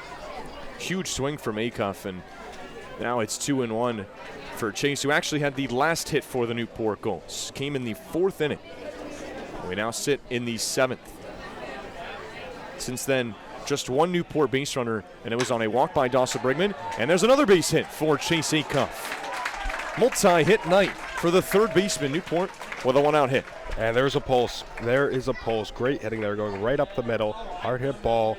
And here we go. Here we go. Can the Newport Gulls finally put together a rally? It feels like it's been so long since we last actually saw base runners and then people come and score like baseball, right? Well, the Newport Gulls, they're in one huge slump right now.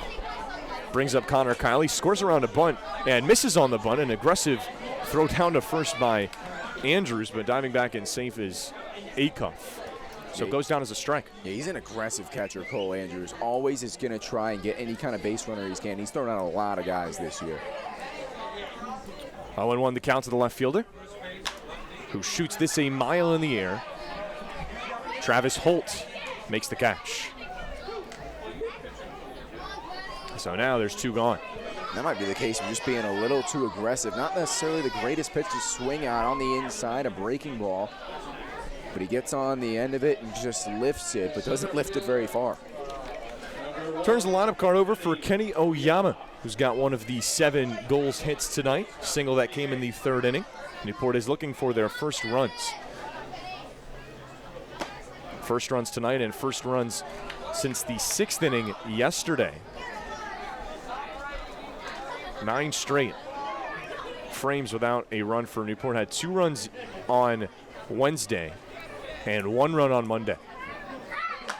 As Oyama skies this foul. 1 for 3 with a ground out and a line out for Oyama. He has 3 multi-hit games this year, and 1 of which came against the Blue Sox. Has solidified himself as the leadoff man for Newport as he flies this back foul to the 0-2 again.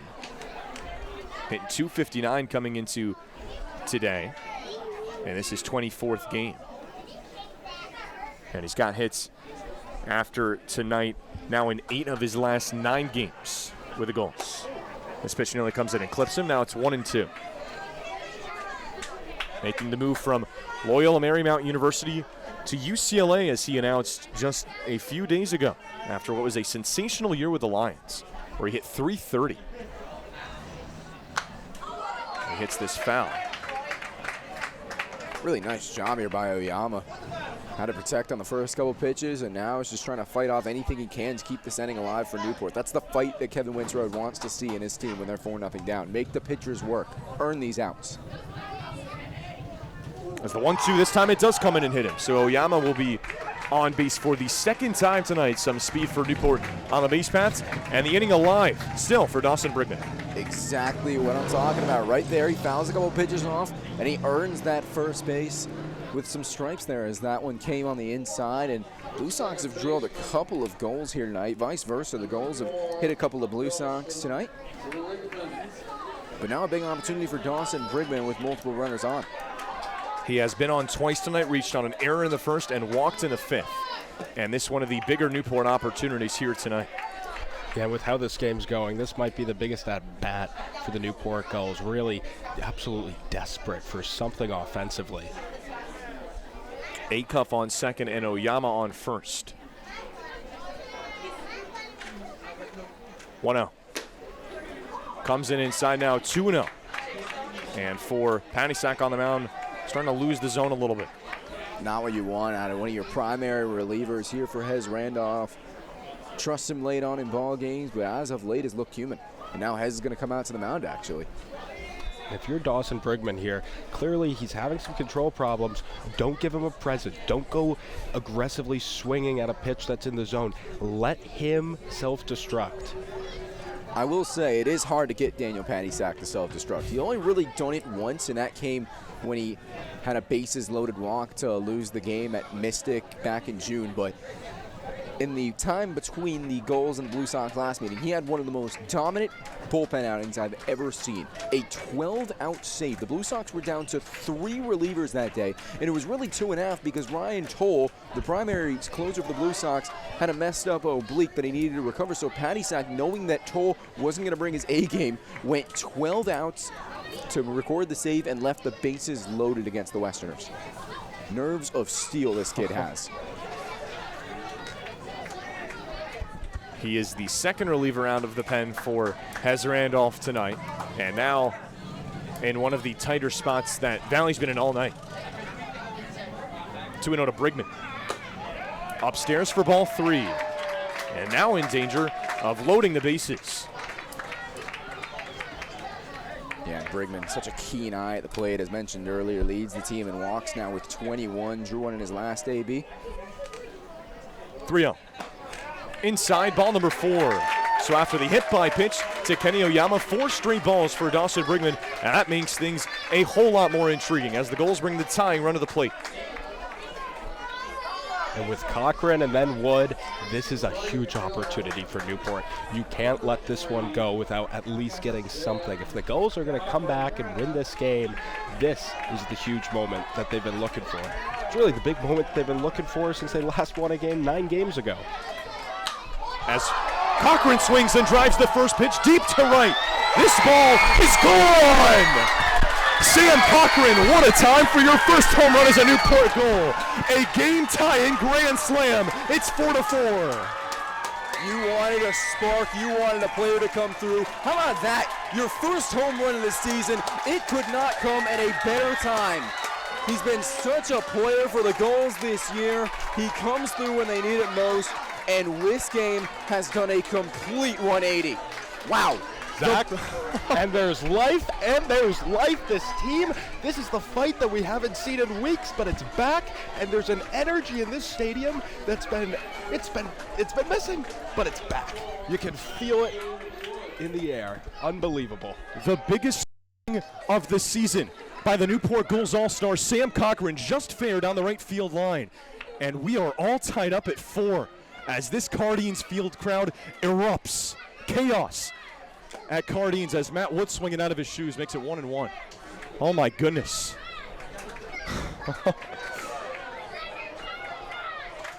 For Sam Cochran, one of the best hitters in this Newport Gulls lineup, that is the one thing he hadn't tapped into. No home runs after leading the Newport Gulls with hits. What a time for your first. And there is just a different feel here in Cardines Field, a night that almost seemed like it was a funeral for this team. But now there's life. There is life in the Gulls. Unbelievable. As the hottest Newport goal, Matt Wood fouls the 2-1 back, make it 2-2. Guy that's looking for his first hit tonight has had one in each of his last 7 games. Chase Acuff walk, Kenny Oyama hit by pitch, and a four-pitch walk to Dawson Brigman brought the biggest at-bat of the game, Sam Cochran, and boy did he deliver. As the 2-2 is roped by Wood, this ball's going to get down for extra bases. Wood rounding first, and heading into second, he has a double. And Zach, as the old saying goes, hitting's contagious. Well, here come the Gulls. They're flapping their wings out at second base. And is this the break they needed? Is this the spark that they've been waiting for? Can this help them get over the hump? Life has been shot into the Newport Gulls. There is no doubt about it. A Sam Cochran grand slam. That is followed by a Matt Wood double. And this game has been turned on its head. Well, you knew Matt Wood was going to come in at some point tonight. A 356 hitter was 0 for 3. That just wasn't in his DNA. Got a really nice 2-2 pitch over the heart of the plate by Patty Stack and makes him pay for it. And now Newport have the go-ahead run in scoring position. This inning is still alive for Spencer Smith as Patty Stack, who has had an unbelievable year with the Valley Blue Sox. It's been touched up a little bit here in the 7th by these Newport hitters.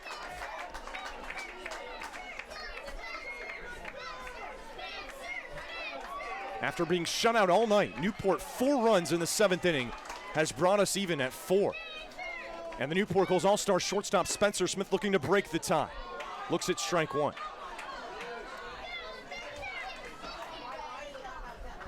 One for 3 today. Single in the 4th, reached on an E6 in the 2nd inning for Smith. He fouls this back.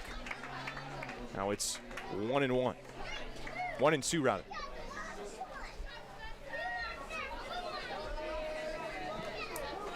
Four runs on 6 hits, 1 error for the Valley Blue Sox. 4 runs on 9 hits with 4 errors for Newport, who are looking to break a 9-game skid. 1-1 is taken upstairs for ball number 2. Smith, he's been pretty good tonight. Got a favor from the Blue Sox in the 2nd. He's reached twice. He reached on an E6, also singled back in the 4th.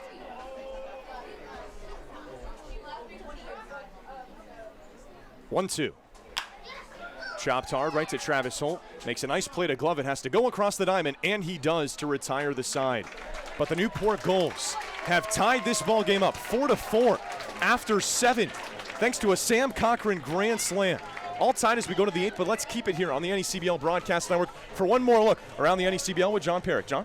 Well, thank you, Zach. We've got an absolute thriller on here in Newport, but at Upper Valley, it's the Keene Swamp Bats that are victorious by a score of 3-0. Keene in the win column tonight. And then for that doubleheader going on between the Sanford Mainers and the North Adams Steeplecats, it was Sanford that won the first game by a score of 7-3. Of course, those are 7-inning baseball games. But right now in the bottom of the 6th, it's North Adams that's ahead the Mainers by a score of 5-0. And then for the Mystic Schooners and the Danbury Westerners, well, it's all Danbury. They lead 7-2, and that game's in the bottom of the 9th inning. And for the Winnipesaukee Muskrats, well, they're trailing right now to the North Shore Navigators by a score of 3-1, and that game is in the bottom of the 8th. And finally, for the last game in action right now, it's the Martha's Vineyard Sharks leading 5-2 over the Bristol Blues, and that is a big game for both Newport Gulls and Blue Sox fans alike. So a lot of important baseball, a lot of nail-biters around the league, but none more so than the one that we have right here at the City by the Sea, with a game that has really just been turned upside down. Yeah, absolutely. You've been begging all night for some kind of spark, and these fans, they deserve it. You guys, you deserve it. That moment not just saves the game. If Newport go on to win that game, that is the moment that saves seasons. Absolutely. And it was exactly the man you wanted up. Someone who, as you mentioned, leads the team in hits in Sam Cochran. Unbelievable. Got selected, started in the All-Star game, was the South's best player, 3 for 3 in that ball game. And he came through, drilled that one out to right field, an absolute no-doubter off the netting, off the top of that 28-foot wall. And now we're in for a show. So the first home run for Sam Cochran, also the first grand slam all season for the Newport Gulls. What a time to have it, as this game is tied at 4. Head to the 8th. One defensive change to let you know about. Cal Perillo stays in the game at first base, and Luke Schauer stays in the game on the mound to face 9-1-2 Nate Thomas, Mason LaPlante, and Travis Holt in a 4-4 ball game.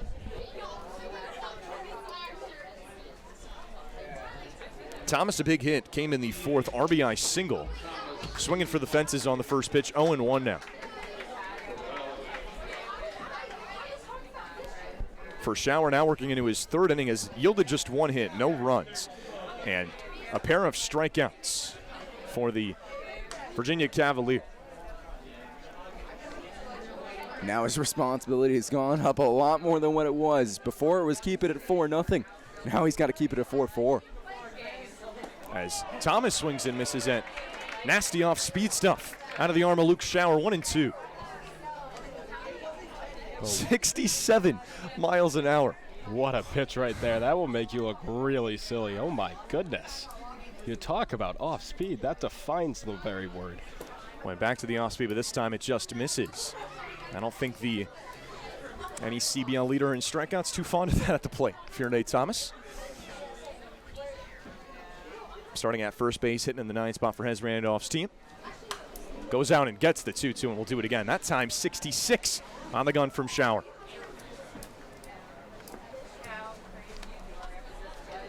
And for Schauer now, after the Newport Gulls just got a lot of momentum, he's got to keep it. He's got to pitch with conviction, and he has to be able to put up a 0 on the scoreboard. 2-2 is upstairs, ball number 3.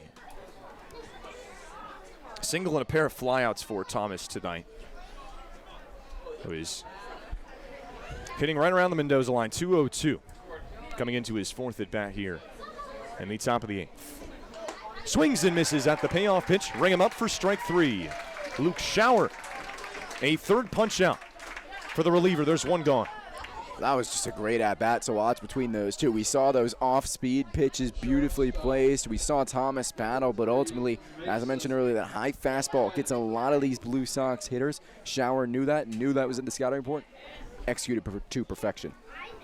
Brings up the top of the order in the all-star shortstop Mason LaPlante, who puts a charge into this one into center field. Oyama's ranging over, and this one bounces off the wall. Fielded by Sam Cochran, will throw into second, cut off by Brigman.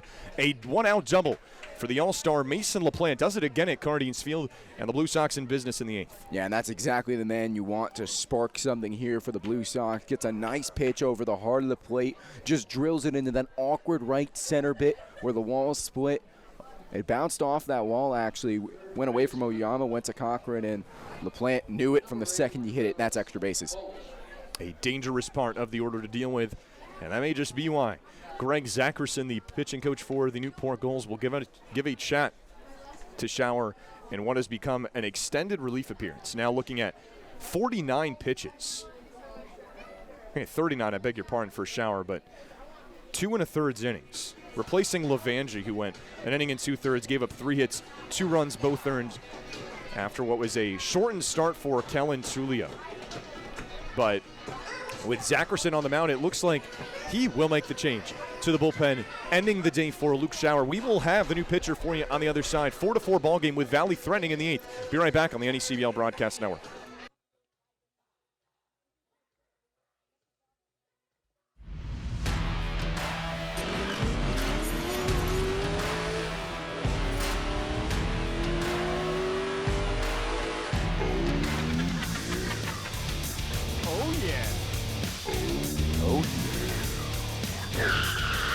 Great googly moogly. Oh yeah. Oh yeah. Oh yeah. How many times can I say oh yeah? I'm Becky Gibble, and this is Simply Southern New England, where we'll bring you the best of what this area has to offer. Whether you're looking to explore new neighborhoods, try something new, or stay connected, we'll bring you the best food, fun, and people that make this area what it is. This is Simply Southern New England. Simply Southern New England is brought to you by Harbor One Bank, with you in banking and life.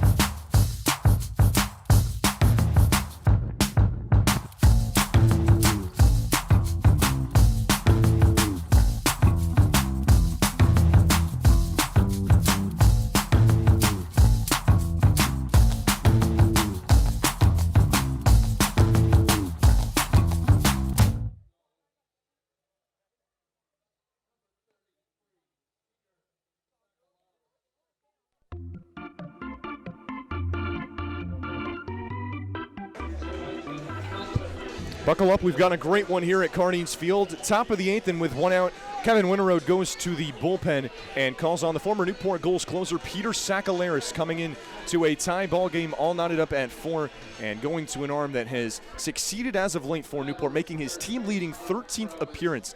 And recently out of the bullpen for Newport, has not given up a run in his last 5, has only given up 1 run, in his last 5 appearances for the Gulls. 4.59 ERA across those 12 appearances, 15 2/3 innings. And his first task, the 2-hitter Travis Holt, who looks at strike number 1. Yeah, the Blue Sox have seen him before, but that came all the way back on June the 10th. Also on opening night was very impressive. Outside of 1 bad outing for Sakalaris against Danbury, has given up just 2 earned runs all year, as this one's hit hard into center field off the wall. So LaPlante had to play it. Now rounds third. Smith the throw home. Wood the tag. It gets away. The go-ahead run scores, and Holt will go to third. Double advances on the throw. An RBI double for Travis Holt. He does it again, and Valley takes the lead right back. I mean, Kenny Oyama completely misreads this ball. Hit out there. Oyama completely misjudges the track of it as it lands about 15 feet behind him. Not sure if he just lost it in the nightlife, but it rolled all the way there. A decent throw in, but it was way off for Wood. And Valley immediately responds, something they've done so well this season. Well, I wonder if he lost it or if he was trying to deke Mason LaPlante and keep him thinking that it was a flyout, because LaPlante had to hold on that. He ends up scoring anyway on what was a fairly close play at home plate. Holt moves to third. 5-4 lead for Valley, and now the all-star catcher Cole Andrews will try to extend this lead. Newport's infield has moved in. First pitch nearly comes in and clips the Miami of Ohio catcher 1-0. So just like that, Newport tied the game on a grand slam from Sam Cochran, and the Valley Blue Sox, a half inning later, take it back. RBI double, back-to-back doubles for Valley from their 1 and 2 hitters, LaPlante and Holt. And this one's a high chopper. Jumping play from Acuff coming home. Oh, we got him by a mile. Great play by Chase Acuff, and the awareness to come home for a big second out. I don't know what the decision there is to send the runner from third base with 1 out. He doesn't have to run. It's hit to the third baseman. In that situation, you easily just keep him there, make the play over at first. I don't know if Holt went without the signal, just went on impact, but in that situation, you got to keep the runner in scoring position. So it brings 2 down, a fielder's choice for Andrews, and Luke Franzoni, the batter, shoots this one high in the air into deep right field. Cochran's racing over into Triple's alleyway, and this ball is off the wall. So Andrews is into third, and Franzoni's into second. 3 doubles in the last 4 hitters for the Valley Blue Sox keep this inning going. Now going back to that last play, huge mental error just cost the Blue Sox a run. Absolutely. But Luke Franzoni, he just seems to love these pitches at Cardines Field. Absolutely snares a fastball over the heart of the plate, and really might be unlucky that he didn't leave the yard. If that's a touch over to the left, that's probably out of here. And we're looking at a very different game, a 7-4 game, as the Newport Gulls and Peter Sakalaris will elect to intentionally walk the left fielder Brian Hart. That loads the bases here with 2 outs for Michael Casaleggio. Second baseman, number 41, Michael Casaleggio. It's not a big game for Valley tonight, and gives the first pitch a ride out of play. 2 singles for Casaleggio coming in the 5th and in the 7th. And these teams have the same amount of hits, both with 9. Valley with 1 more run, 5-4 ball game for the Blue Sox, who have retaken the lead here in the 8th. Have a chance for more with the bases loaded. Slider from Sakalaris goes outside. Now it's 1-1. Well, that is a bold decision there taken by Newport. Yes, it puts the force at any base, but in the case that Casaleggio keeps this inning alive, that extra runner could really come back to bite you in a 1-run ball game. Puts a force at any base. 2 down. The 1-1 pitch is hit on the ground. Spencer Smith has a glove on it. Throws over to second. Close play, and they got him. A very close play at second base, and the Newport Gulls get themselves out of a very tough situation, but not before. Valley takes the lead back. An RBI double from Travis Holt unbreaks this tie. 5-4 as we head to the bottom of the 8th. Don't go anywhere. We got a great one on the NECBL Broadcast Network. Island, historically compelling, yet always evolving.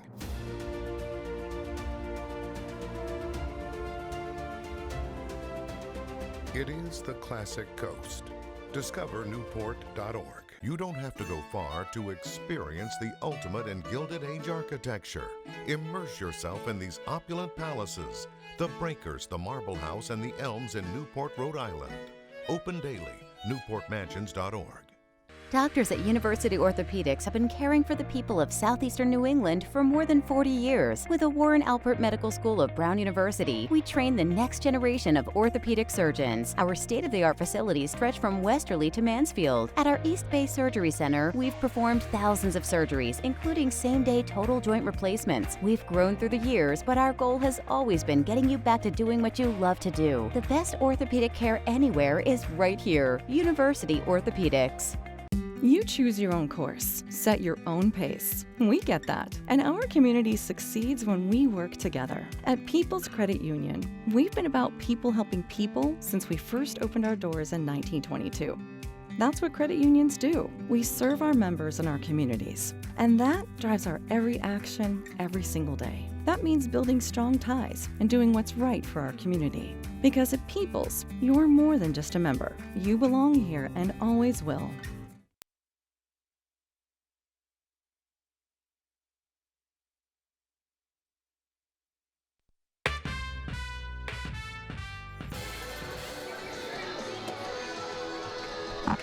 The Dropkick Murphys playing here in summer New England Collegiate Baseball. We have a fantastic one for you here on a Friday night. 5-4 Valley on top of Newport in a seesaw game. 4-0 Valley was up. Newport tied it on a grand slam from Sam Cochran, but the Blue Sox, the impressive season they had, took the lead right back on an RBI double from Travis Holt, and now it's Newport's turn to try to answer and tie this game again. They will have 6, 7, and 8 with Grayson Moore, Cal Perillo, and Chase Acuff to try to respond. But they're going to have to go through one of the toughest relievers in all of the NECBL. Ryan Toll, a 2021 Southern Division All-Star so far this year, 21 2/3, 3-0 with a 1.24 ERA, 37 strikeouts. Grayson Moore skies the first pitch out of play. It is hard to find numbers for any reliever across the NECBL much better than that of Ryan Toll. Newport class. Silent smasher should hit again. As Moore shoots this foul, a guy that has given up 3 earned runs all season and appeared in 13 different games for Valley. A guy that you can count on. Maybe what wasn't expected when you came into this summer, but has really turned into the go-to guy for Valley. Absolutely. Would it surprise me if I told you he wasn't even a temporary permanent player? As the fastball misses just low, Andrews thought it was strike 3.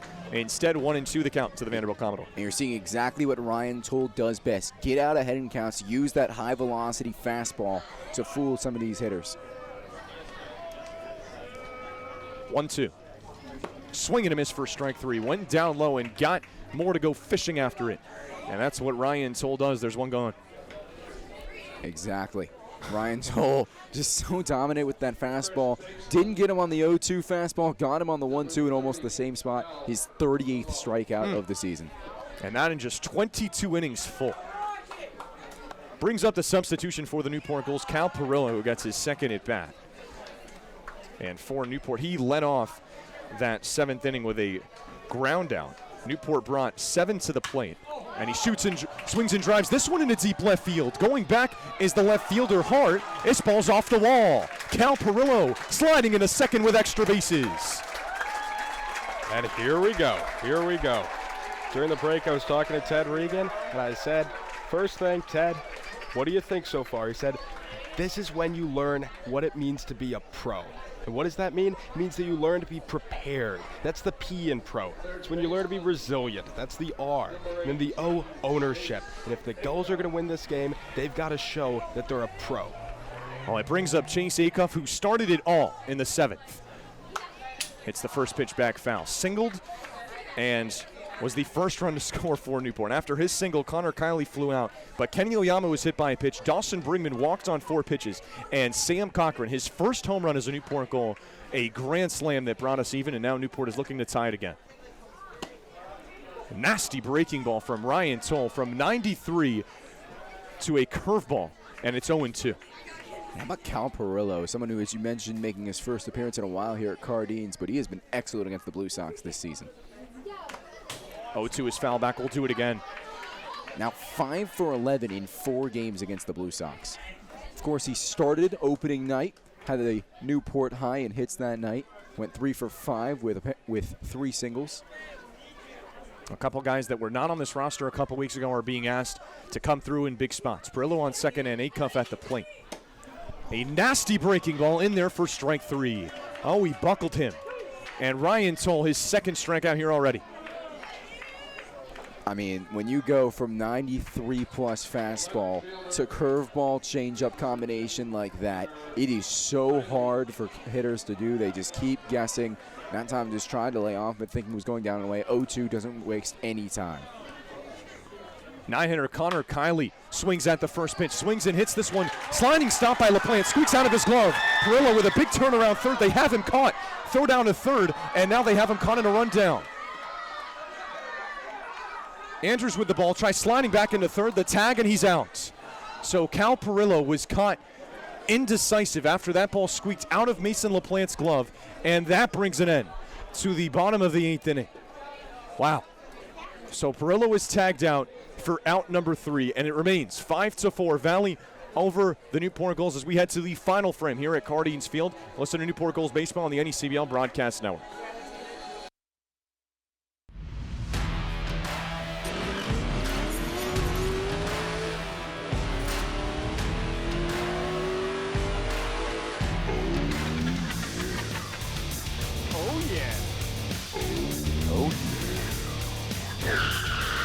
Great googly moogly. Oh yeah. Oh yeah. Oh yeah. How many times can I say oh yeah? I'm Becky Gibble, and this is Simply Southern New England, where we'll bring you the best of what this area has to offer. Whether you're looking to explore new neighborhoods, try something new, or stay connected, we'll bring you the best food, fun, and people that make this area what it is. This is Simply Southern New England.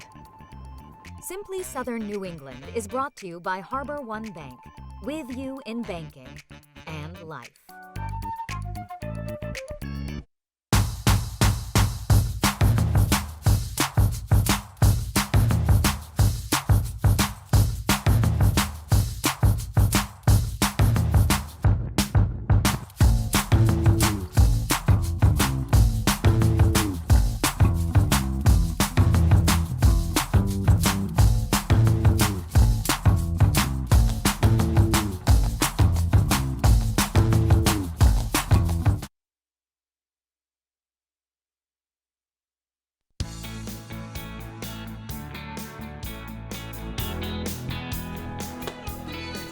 Well, some folks enjoying a great baseball game from the playground here in Newport, Rhode Island, that sits right beyond the left field fence. In a nail-biter, 5-4, the Valley Blue Sox on top of the Newport Gulls, and Kevin Werno going to his bullpen one more time, this time to Ethan Hoopengarner, who relieves Peter Sakalaris. The University of Southern California Trojan comes into today making his 11th appearance, sits second on the Newport Gulls, a 5.06 ERA. One of those 10 appearances starts, but has pitched 21 1/3 innings and given up 12 earned runs over that span, 25 strikeouts to 16 walks. And he faces 7, 8, and 9 in the Valley Blue Sox order. Begins with Paul Franzoni, who grounds the first pitch foul. Another turn in this game. A half inning ago with a base hit off the bat of Connor Kiley, but caught in between third and home was Cal Perillo, and Valley able to get the third out. As Franzoni scores around to bunt, pulls back. It's a strike anyway, says home plate umpire Russell Chapman. And Franzoni says, come on, really? He does have some of the nicest bunts that I've ever seen. He had one at Danbury, perfectly symmetrical to that third base line. 0-2. It's driven in the air into shallow in the outfield. Running over is Brigman. He makes a jumping play. Dawson Brigman with a web gem. And there's one gone. Wow. We've seen some web gems from the Blue Sox tonight. Now Newport said, you know what? We can do this too. Just awkwardly hit, trying to protect the plate on 0-2. It's like he floated. Little Air Jordan there. Oh, man. Where's that in The Last Dance? Looks like the Valley Blue Sox will be going to the bench and will be replacing Jonathan Kelly in the 8th spot with Jack Hausinger. The lone Xavier Musketeer did not play tonight and now gets his opportunity. Been such a reliable player for the Blue Sox all season. Leads the current players in average with 286. Looks at strike one. Would make sense that he's come into this game. Has played in 30 of the 33 games for Valley this season. And he has got to be one of the toughest outs I've seen in the NECBL. Watch the stance here as he's going to crouch down. Already stands 5'8". Now he really restricts that strike zone. Looks at this pitch. Outside. Big 2-for-3 day for Hausinger in that second game of the doubleheader for Valley, a doubleheader that they split with the Bristol Blues. He drives the 1-1 back out of play now, 1-2. Perfect way to attack him there. Be aggressive, throw some fastballs to him. Make him have to protect down 1-1. Saw that fastball a little late. Really nice timing for Huppengarner though that in. Now you can control this count. Makes it a lot easier to get Hausinger out. The freshman All-American selection from 2020. Ahead 1-2 here. And Hausinger puts a charge into this, into deep right field. Back is Cochran, and he slides. This one bounces off the wall. Cochran up with it. Hausinger's not stopping at second. Now he is. Sliding back in a second, close play as Perillo put the tag on, but Hausinger dives back in safe. Unbelievable. A 4th double in the last 2 innings by the Valley Blue Sox. I can't believe it was that close. I mean, I thought this was at least 3 off the bat because the way Cochran missed this. Give plenty of credit to him to find this ball. How about a cannon in from right center field? Hausinger realizes it late, and they almost got the tag down. Well, that would have been an insane play if they got the tag down. Hausinger batted for first baseman Jonathan Kelly. So it turns into a 1-out double for the pinch hitter, Jack Hausinger, and brings up the 9-hitter Nate Thomas.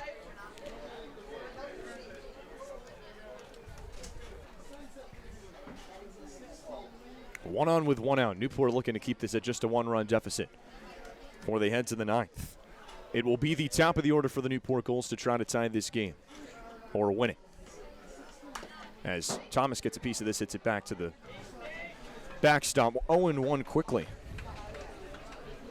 He did have a big hit in the 4th inning, an RBI single, but is in total 1 for 4 tonight. Did definitely show some signs of progress just to get the bat on the ball a little more. Has had some real issues with strikeouts, even more than at the start of the season these last couple of games, but did go down on a 3-2 pitch in his last AB. And just one final note for my conversation last inning with Newport Gulls hitting coach Ted Regan. Well, he gave me what I think might be the quote of the year. He said, and I quote, "I told Dawson Brigman that if he throws Sam Cochran a first pitch, he's going to hit it out of the ballpark." As Thomas goes fishing for this one, 0-2, and yeah, what a time for your first home run as a Newport Gull. All 4 RBIs on 1 swing of the bat for the Gulls. How about Ted Regan calling the grand slam before his hit? We know he's the competitive soul of this team, but maybe he's that lucky juice that they need.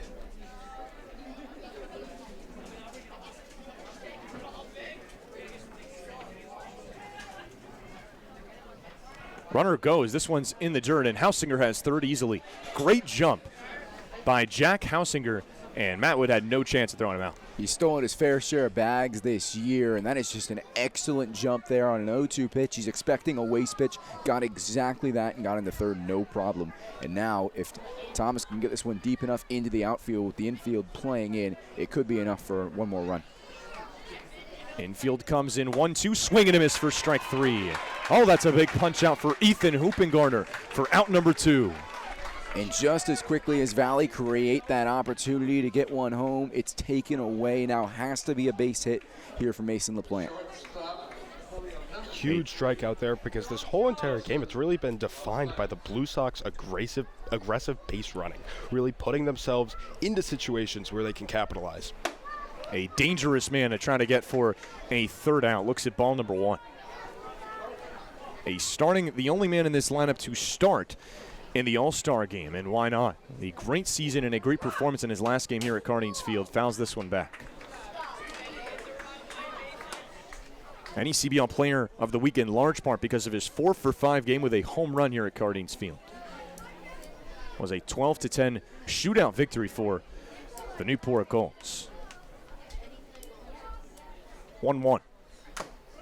Foul tips this, and looks like it gets Wood. It will take a minute. He has had to wear a couple behind the plate for Newport, especially with just the fact that he's really been Newport's only catcher here the last couple weeks. Peter Ceruto has been added back to this roster, has only played one game since returning, but you're asking a guy to start almost every night, and he has he's delivered. Oh yeah, but he's also paid some heck of a price.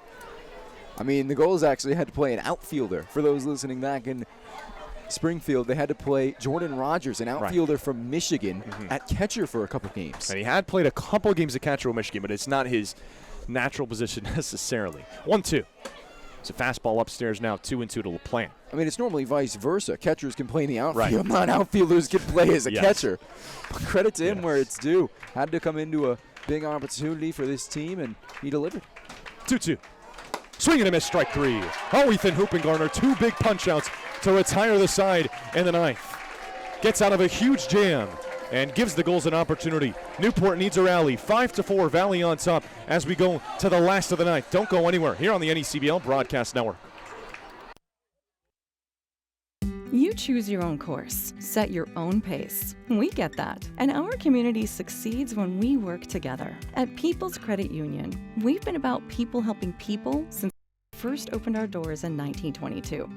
That's what credit unions do. We serve our members and our communities. And that drives our every action, every single day. That means building strong ties and doing what's right for our community. Because at People's, you're more than just a member. You belong here and always will. Newport, Rhode Island. Historically compelling, yet always evolving.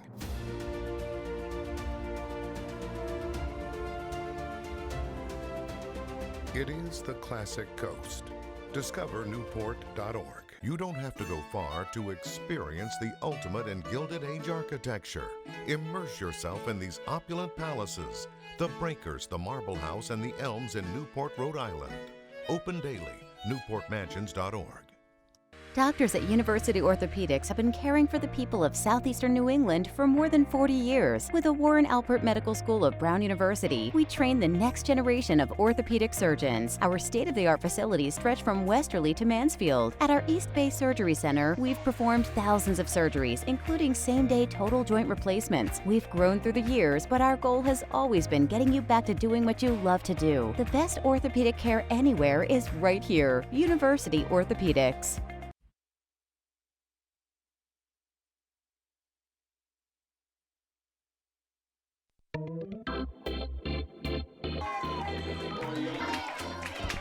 A lot of fans in attendance. Last of the 9th here at Cardines Field, and the top of the order for the Newport Gulls, Kenny Oyama looks at strike number 1.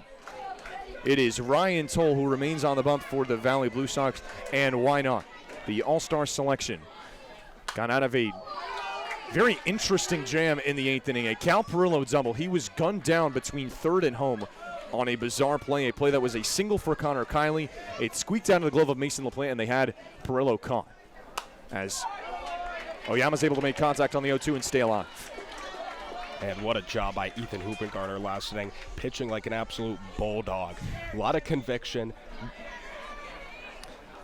As Oyama swings and misses, and this one upstairs for strike 3. Ryan Toll does it again. Another strikeout for Toll, who is up to 3 now in an inning in the thirds. Yeah, now 40 strikeouts on the season for him in 22 and 2/3 innings pitched. Wow. And not an easy guy to strike out in Kenny Oyama. One down for Dawson Brigman, who squares around to bunt and pulls back on a ball. He walked on 4 pitches in the 7th inning and was the man on first when Sam Cochran connected on a grand slam. Swings and misses at the 1-1. A fastball, the heat at 92 on the gun for Toll. It's 1-1. It just looks so much faster behind home plate, doesn't it? Especially you see that, and then you go into the curveball. You never know what you're really going to get from the all-star Toll. 1-1. Went back to the curveball right there, and it's a strike for strike number 2. I mean, I believe that was all fastballs up until that pitch. He might have thrown it on the first pitch of this AB, but he knows exactly when to mix it in. Just able to paint that outside corner. 1-2. Brigman stays alive, fouls this off of the net in front of the Newport Gulls dugout. He reached in the first on an E5 and has walked twice in the 5th, but the big one coming in the 7th. 1-2.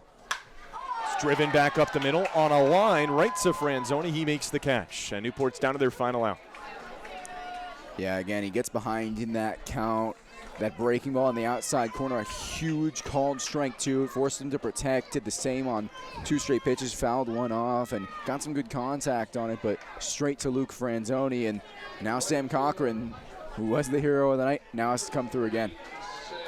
All 4 runs, thanks to the swing of Sam Cochran, and he is Newport's final hope. Swings at the first pitch and fouls it back. For Toll on the mound, 18 strikes to 3 balls. I want to talk about a guy coming in and trying to shut it down. He is 1 out away from doing so.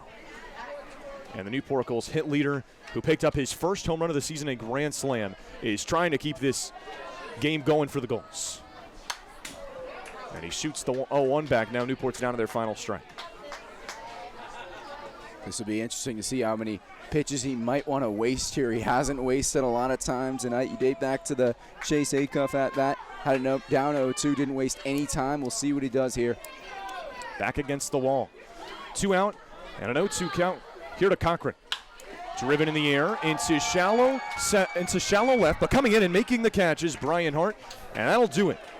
A nail-biter here at Carneades Field goes the way of the Valley Blue Sox. 5-4 your final score.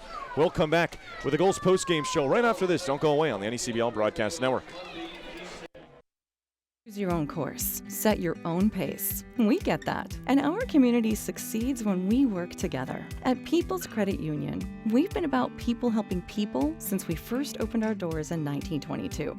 That's what credit unions do. We serve our members and our communities. And that drives our every action, every single day. That means building strong ties and doing what's right for our community. Because at People's, you're more than just a member. You belong here and always will. Newport, Rhode Island. Historically compelling, yet always evolving.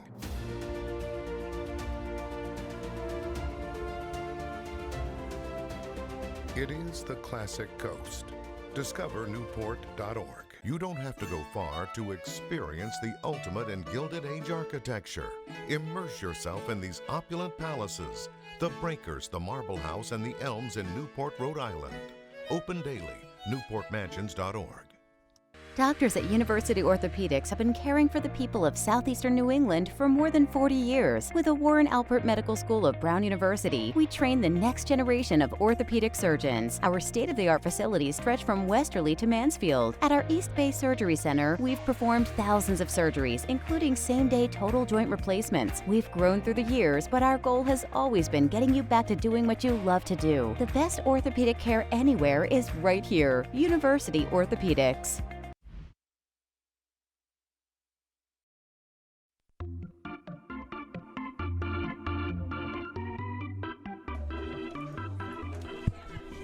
A wild game here at Carneades Field has come to a close. Your final score, the Valley Blue Sox 5, the Newport Gulls 4. With that, we welcome you to our post-game show here at historic Carneades Field. Zach Letson joined alongside the voice of the Valley Blue Sox, Cal Freeman, and the field reporter for the Newport Gulls, John Perrick. Thanks so much for joining us here on the NECBL Broadcast Network, on your view, on News Radio WHYN, and on Springfield 98.3 FM.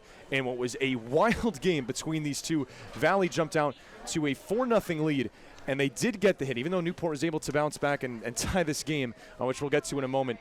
They got the hit that made the difference in the 8 with Travis Holt. Yeah, they came through an extra pace hit, something the Blue Sox did very well tonight. If you remember the third game between these two, it was the Gulls who had all those doubles. The Blue Sox came through, and it mattered. Back-to-back doubles in that 8th inning from Mason LaPlante and Travis Holt, who comes through huge for this team. 2 RBIs tonight, and in a game that says so much about both teams. The Blue Sox have dealt with so much adversity this year. They lose the lead, but then they don't drop their heads. They immediately bounce back. They take the lead, and then Ryan Toll is able to seal out another save. We're looking at this one for the Gulls. This is a tough one to take for a team that really competed in this game, John, especially down the end. Their biggest swing of the season coming from their hit leader and a real competitor in Sam Cochran. Yeah, Zach, it's the agony of defeat. That's all it is, plain and simple. You know, the Newport Gulls, we said in the pregame show, they need a spark. They got to find their spark tonight. Well, they found it. Sam Cochran, a grand slam. We're tied up.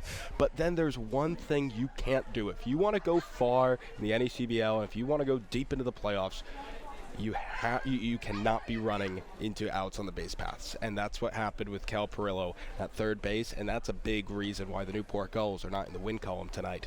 And just moving forward, summer collegiate baseball is tough, right? We're entering that point where a lot of these players, you know, it's tough to stay focused. You've been playing baseball for so long after your collegiate season ended, and now you're here in a place that's far away from home. You've just got to stay on track. You've got to keep it going, and maybe, just maybe, there's something left in this team. I'll break this one down for you a little bit further. Valley jumped out to the lead in the 3rd inning. Runs in the 3rd, 4th, and a 2-spot in the 5th put them up 4-0. Newport's big opportunity came in the 7th, and they cashed in with Sam Cochran's first home run of the season and the Newport Gulls' first grand slam of the season to bring us even at 4 before Valley took the lead for the final time and for good. A Travis Holt RBI double in the 8th was the difference in this game. And then after that, it was really the story of Ryan Toll, who has had an unbelievable year, as I would have to say the best reliever across the entire NECBL, continuing that to close the door here tonight. I'd have to agree. He's crushed it all season throughout. Another 3 Ks tonight. Kept his composure even with a runner in scoring position in that 8th inning. Was helped out by that base running blunder by Cal Perillo, I should say, but his 5th save of the season, his 2nd save this week. He just continues to perform, and someone who wasn't even supposed to be a permanent player on the Blue Sox comes through again after Daniel Patty's sack, let it slip in the 4th. Valley show their resilience in the bullpen and keep Newport at bay, but I wouldn't be remiss to say that Newport had this game a couple of times. Those 4 errors tonight are really going to come back to cost the Gulls. The Blue Sox had a lot of mistakes too. They have 14 runners on base. That can't be mistaken. The Blue Sox have done that a lot, especially against Newport this season. The 3rd time they've left 10 or more runners on base against this team.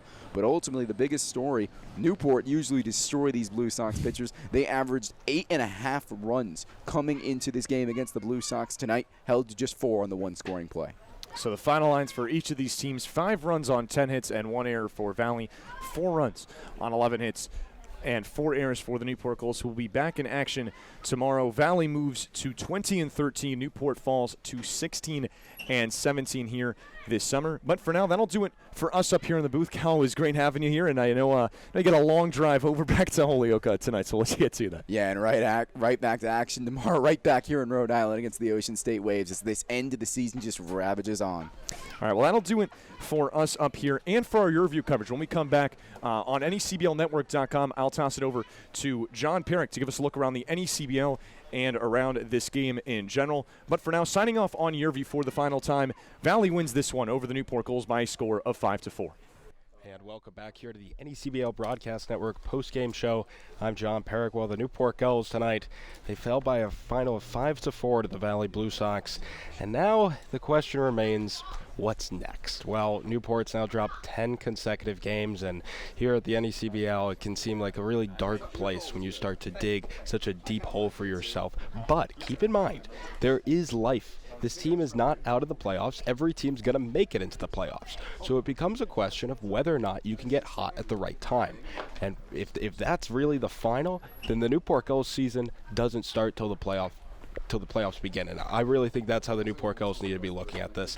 Winning these games, obviously seeding, it means a lot, but you have to stay composed. And right now, tonight, this was as tough as it could get. There were a lot of bad breaks that the Gulls faced, a lot of hard hit balls, a lot of opportunities where Newport seemed like they just came up short by inches. And that was the reality of it.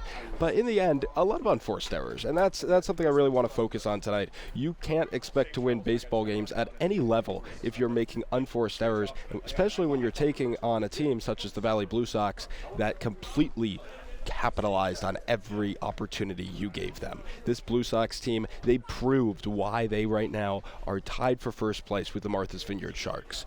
And for Valley, you know, they're hot. They're hot right now. They're playing their best baseball that they've played all season, and they just want to keep it going, because if they keep it going, they can make a run deep into the playoffs. And right now it seems like, although the division is jam-packed, it's the Blue Sox and the Sharks fighting for that number 1 seed. It should be interesting to see who ends up getting it. But now let's take a look at some out-of-town scores.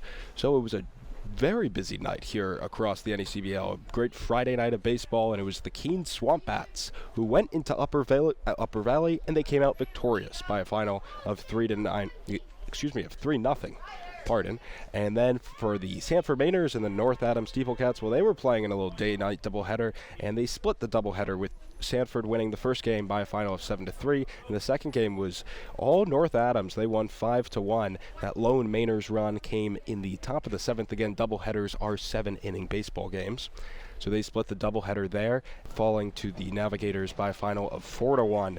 That game is just final as of moments ago. And the final game going on tonight, it was the Martha's Vineyard Sharks defeating the Bristol Blues 7-3. And the Blues, another team that's really been struggling all year long. And it seems like in a normal season, I would say that the Blues are playing spoiler. But right now, they will be making the playoffs because every team in the NECBL makes the playoffs this year, given the COVID rules and whatnot. So the Blues, at the end of the day, they have just as much of a chance of winning the NECBL as the Newport Gulls do, as does any team in the league. And they really gave the Martha's Vineyard Sharks a run for their money. Early on, it was all Bristol getting out to an early lead. The Blues actually led 2-1 after the 4th inning, but then in the 5th, Martha's Vineyard evened it up, and by the 6th, they put up 2 runs, and they did not look back.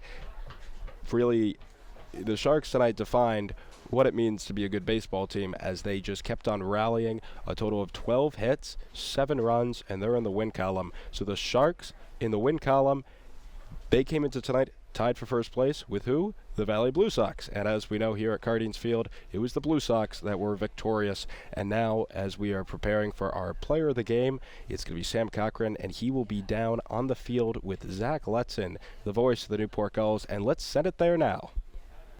All right, Zach Letson here with tonight's player of the game, Sam Cochran. Sam, biggest swing tonight, biggest swing of the season for the Gulls, even though it does come in a loss, a huge hit, Newport's first Grand Slam all year. What was going through your mind when that ball was heading on its way out? I just really wanted it to stay fair. I knew I hit it well. I figured it was high enough, and I think it got to the right of that netting over there, but still managed to stay fair, so that was really my only hope in that situation. Well, it's a tough loss for the Gulls tonight, but what do you think it says about this team with the way they competed in this game? Down 4-0 and really put that rally together in the 7th, topped off by your swing with the Grand Slam. It says a lot about us. I think it gave us a lot of confidence that we can carry into tomorrow. We're going to compete until the last out, and that's what we're about. Well, something I was going to ask you. Seems like you guys have been right there in these last 3 games. 2-run loss to Bristol, 3-run loss to Martha's Vineyard before tonight. Really just a heartbreaker. What do you think it's going to take? Because it feels like you guys are right on the precipice, but what do you think it's going to take to just get over that hump? Yeah, it's a great point. I think we're in a lot of these games. Those are swing games, so I think if we eliminate some mistakes defensively and, maybe put the bat on the ball with 2 strikes a little bit more often, those hits are going to fall for us, and it's going to start going our way pretty soon, I think. All right, Sam. Well, thanks so much for the time. All right, that'll do it for our coverage here tonight from Cardines Field. And a nail-biter. Valley comes out on top by a score of 5-4. So for tonight, we'd like to thank everyone that made tonight's broadcast possible, for my broadcast partner, Cal Freeman, and our field reporter, John Parrick, as well as our producer, Tom Lima. I'm Zach Letson. Newport will be back in action tomorrow against the Bristol Blues before going to the Vineyard on Sunday, and they'll be right back here on Monday. 3 games in 3 days. So we'll see you right back here at Cardinals Field on Monday. Final score for the final time, 5-4, Valley beats Newport.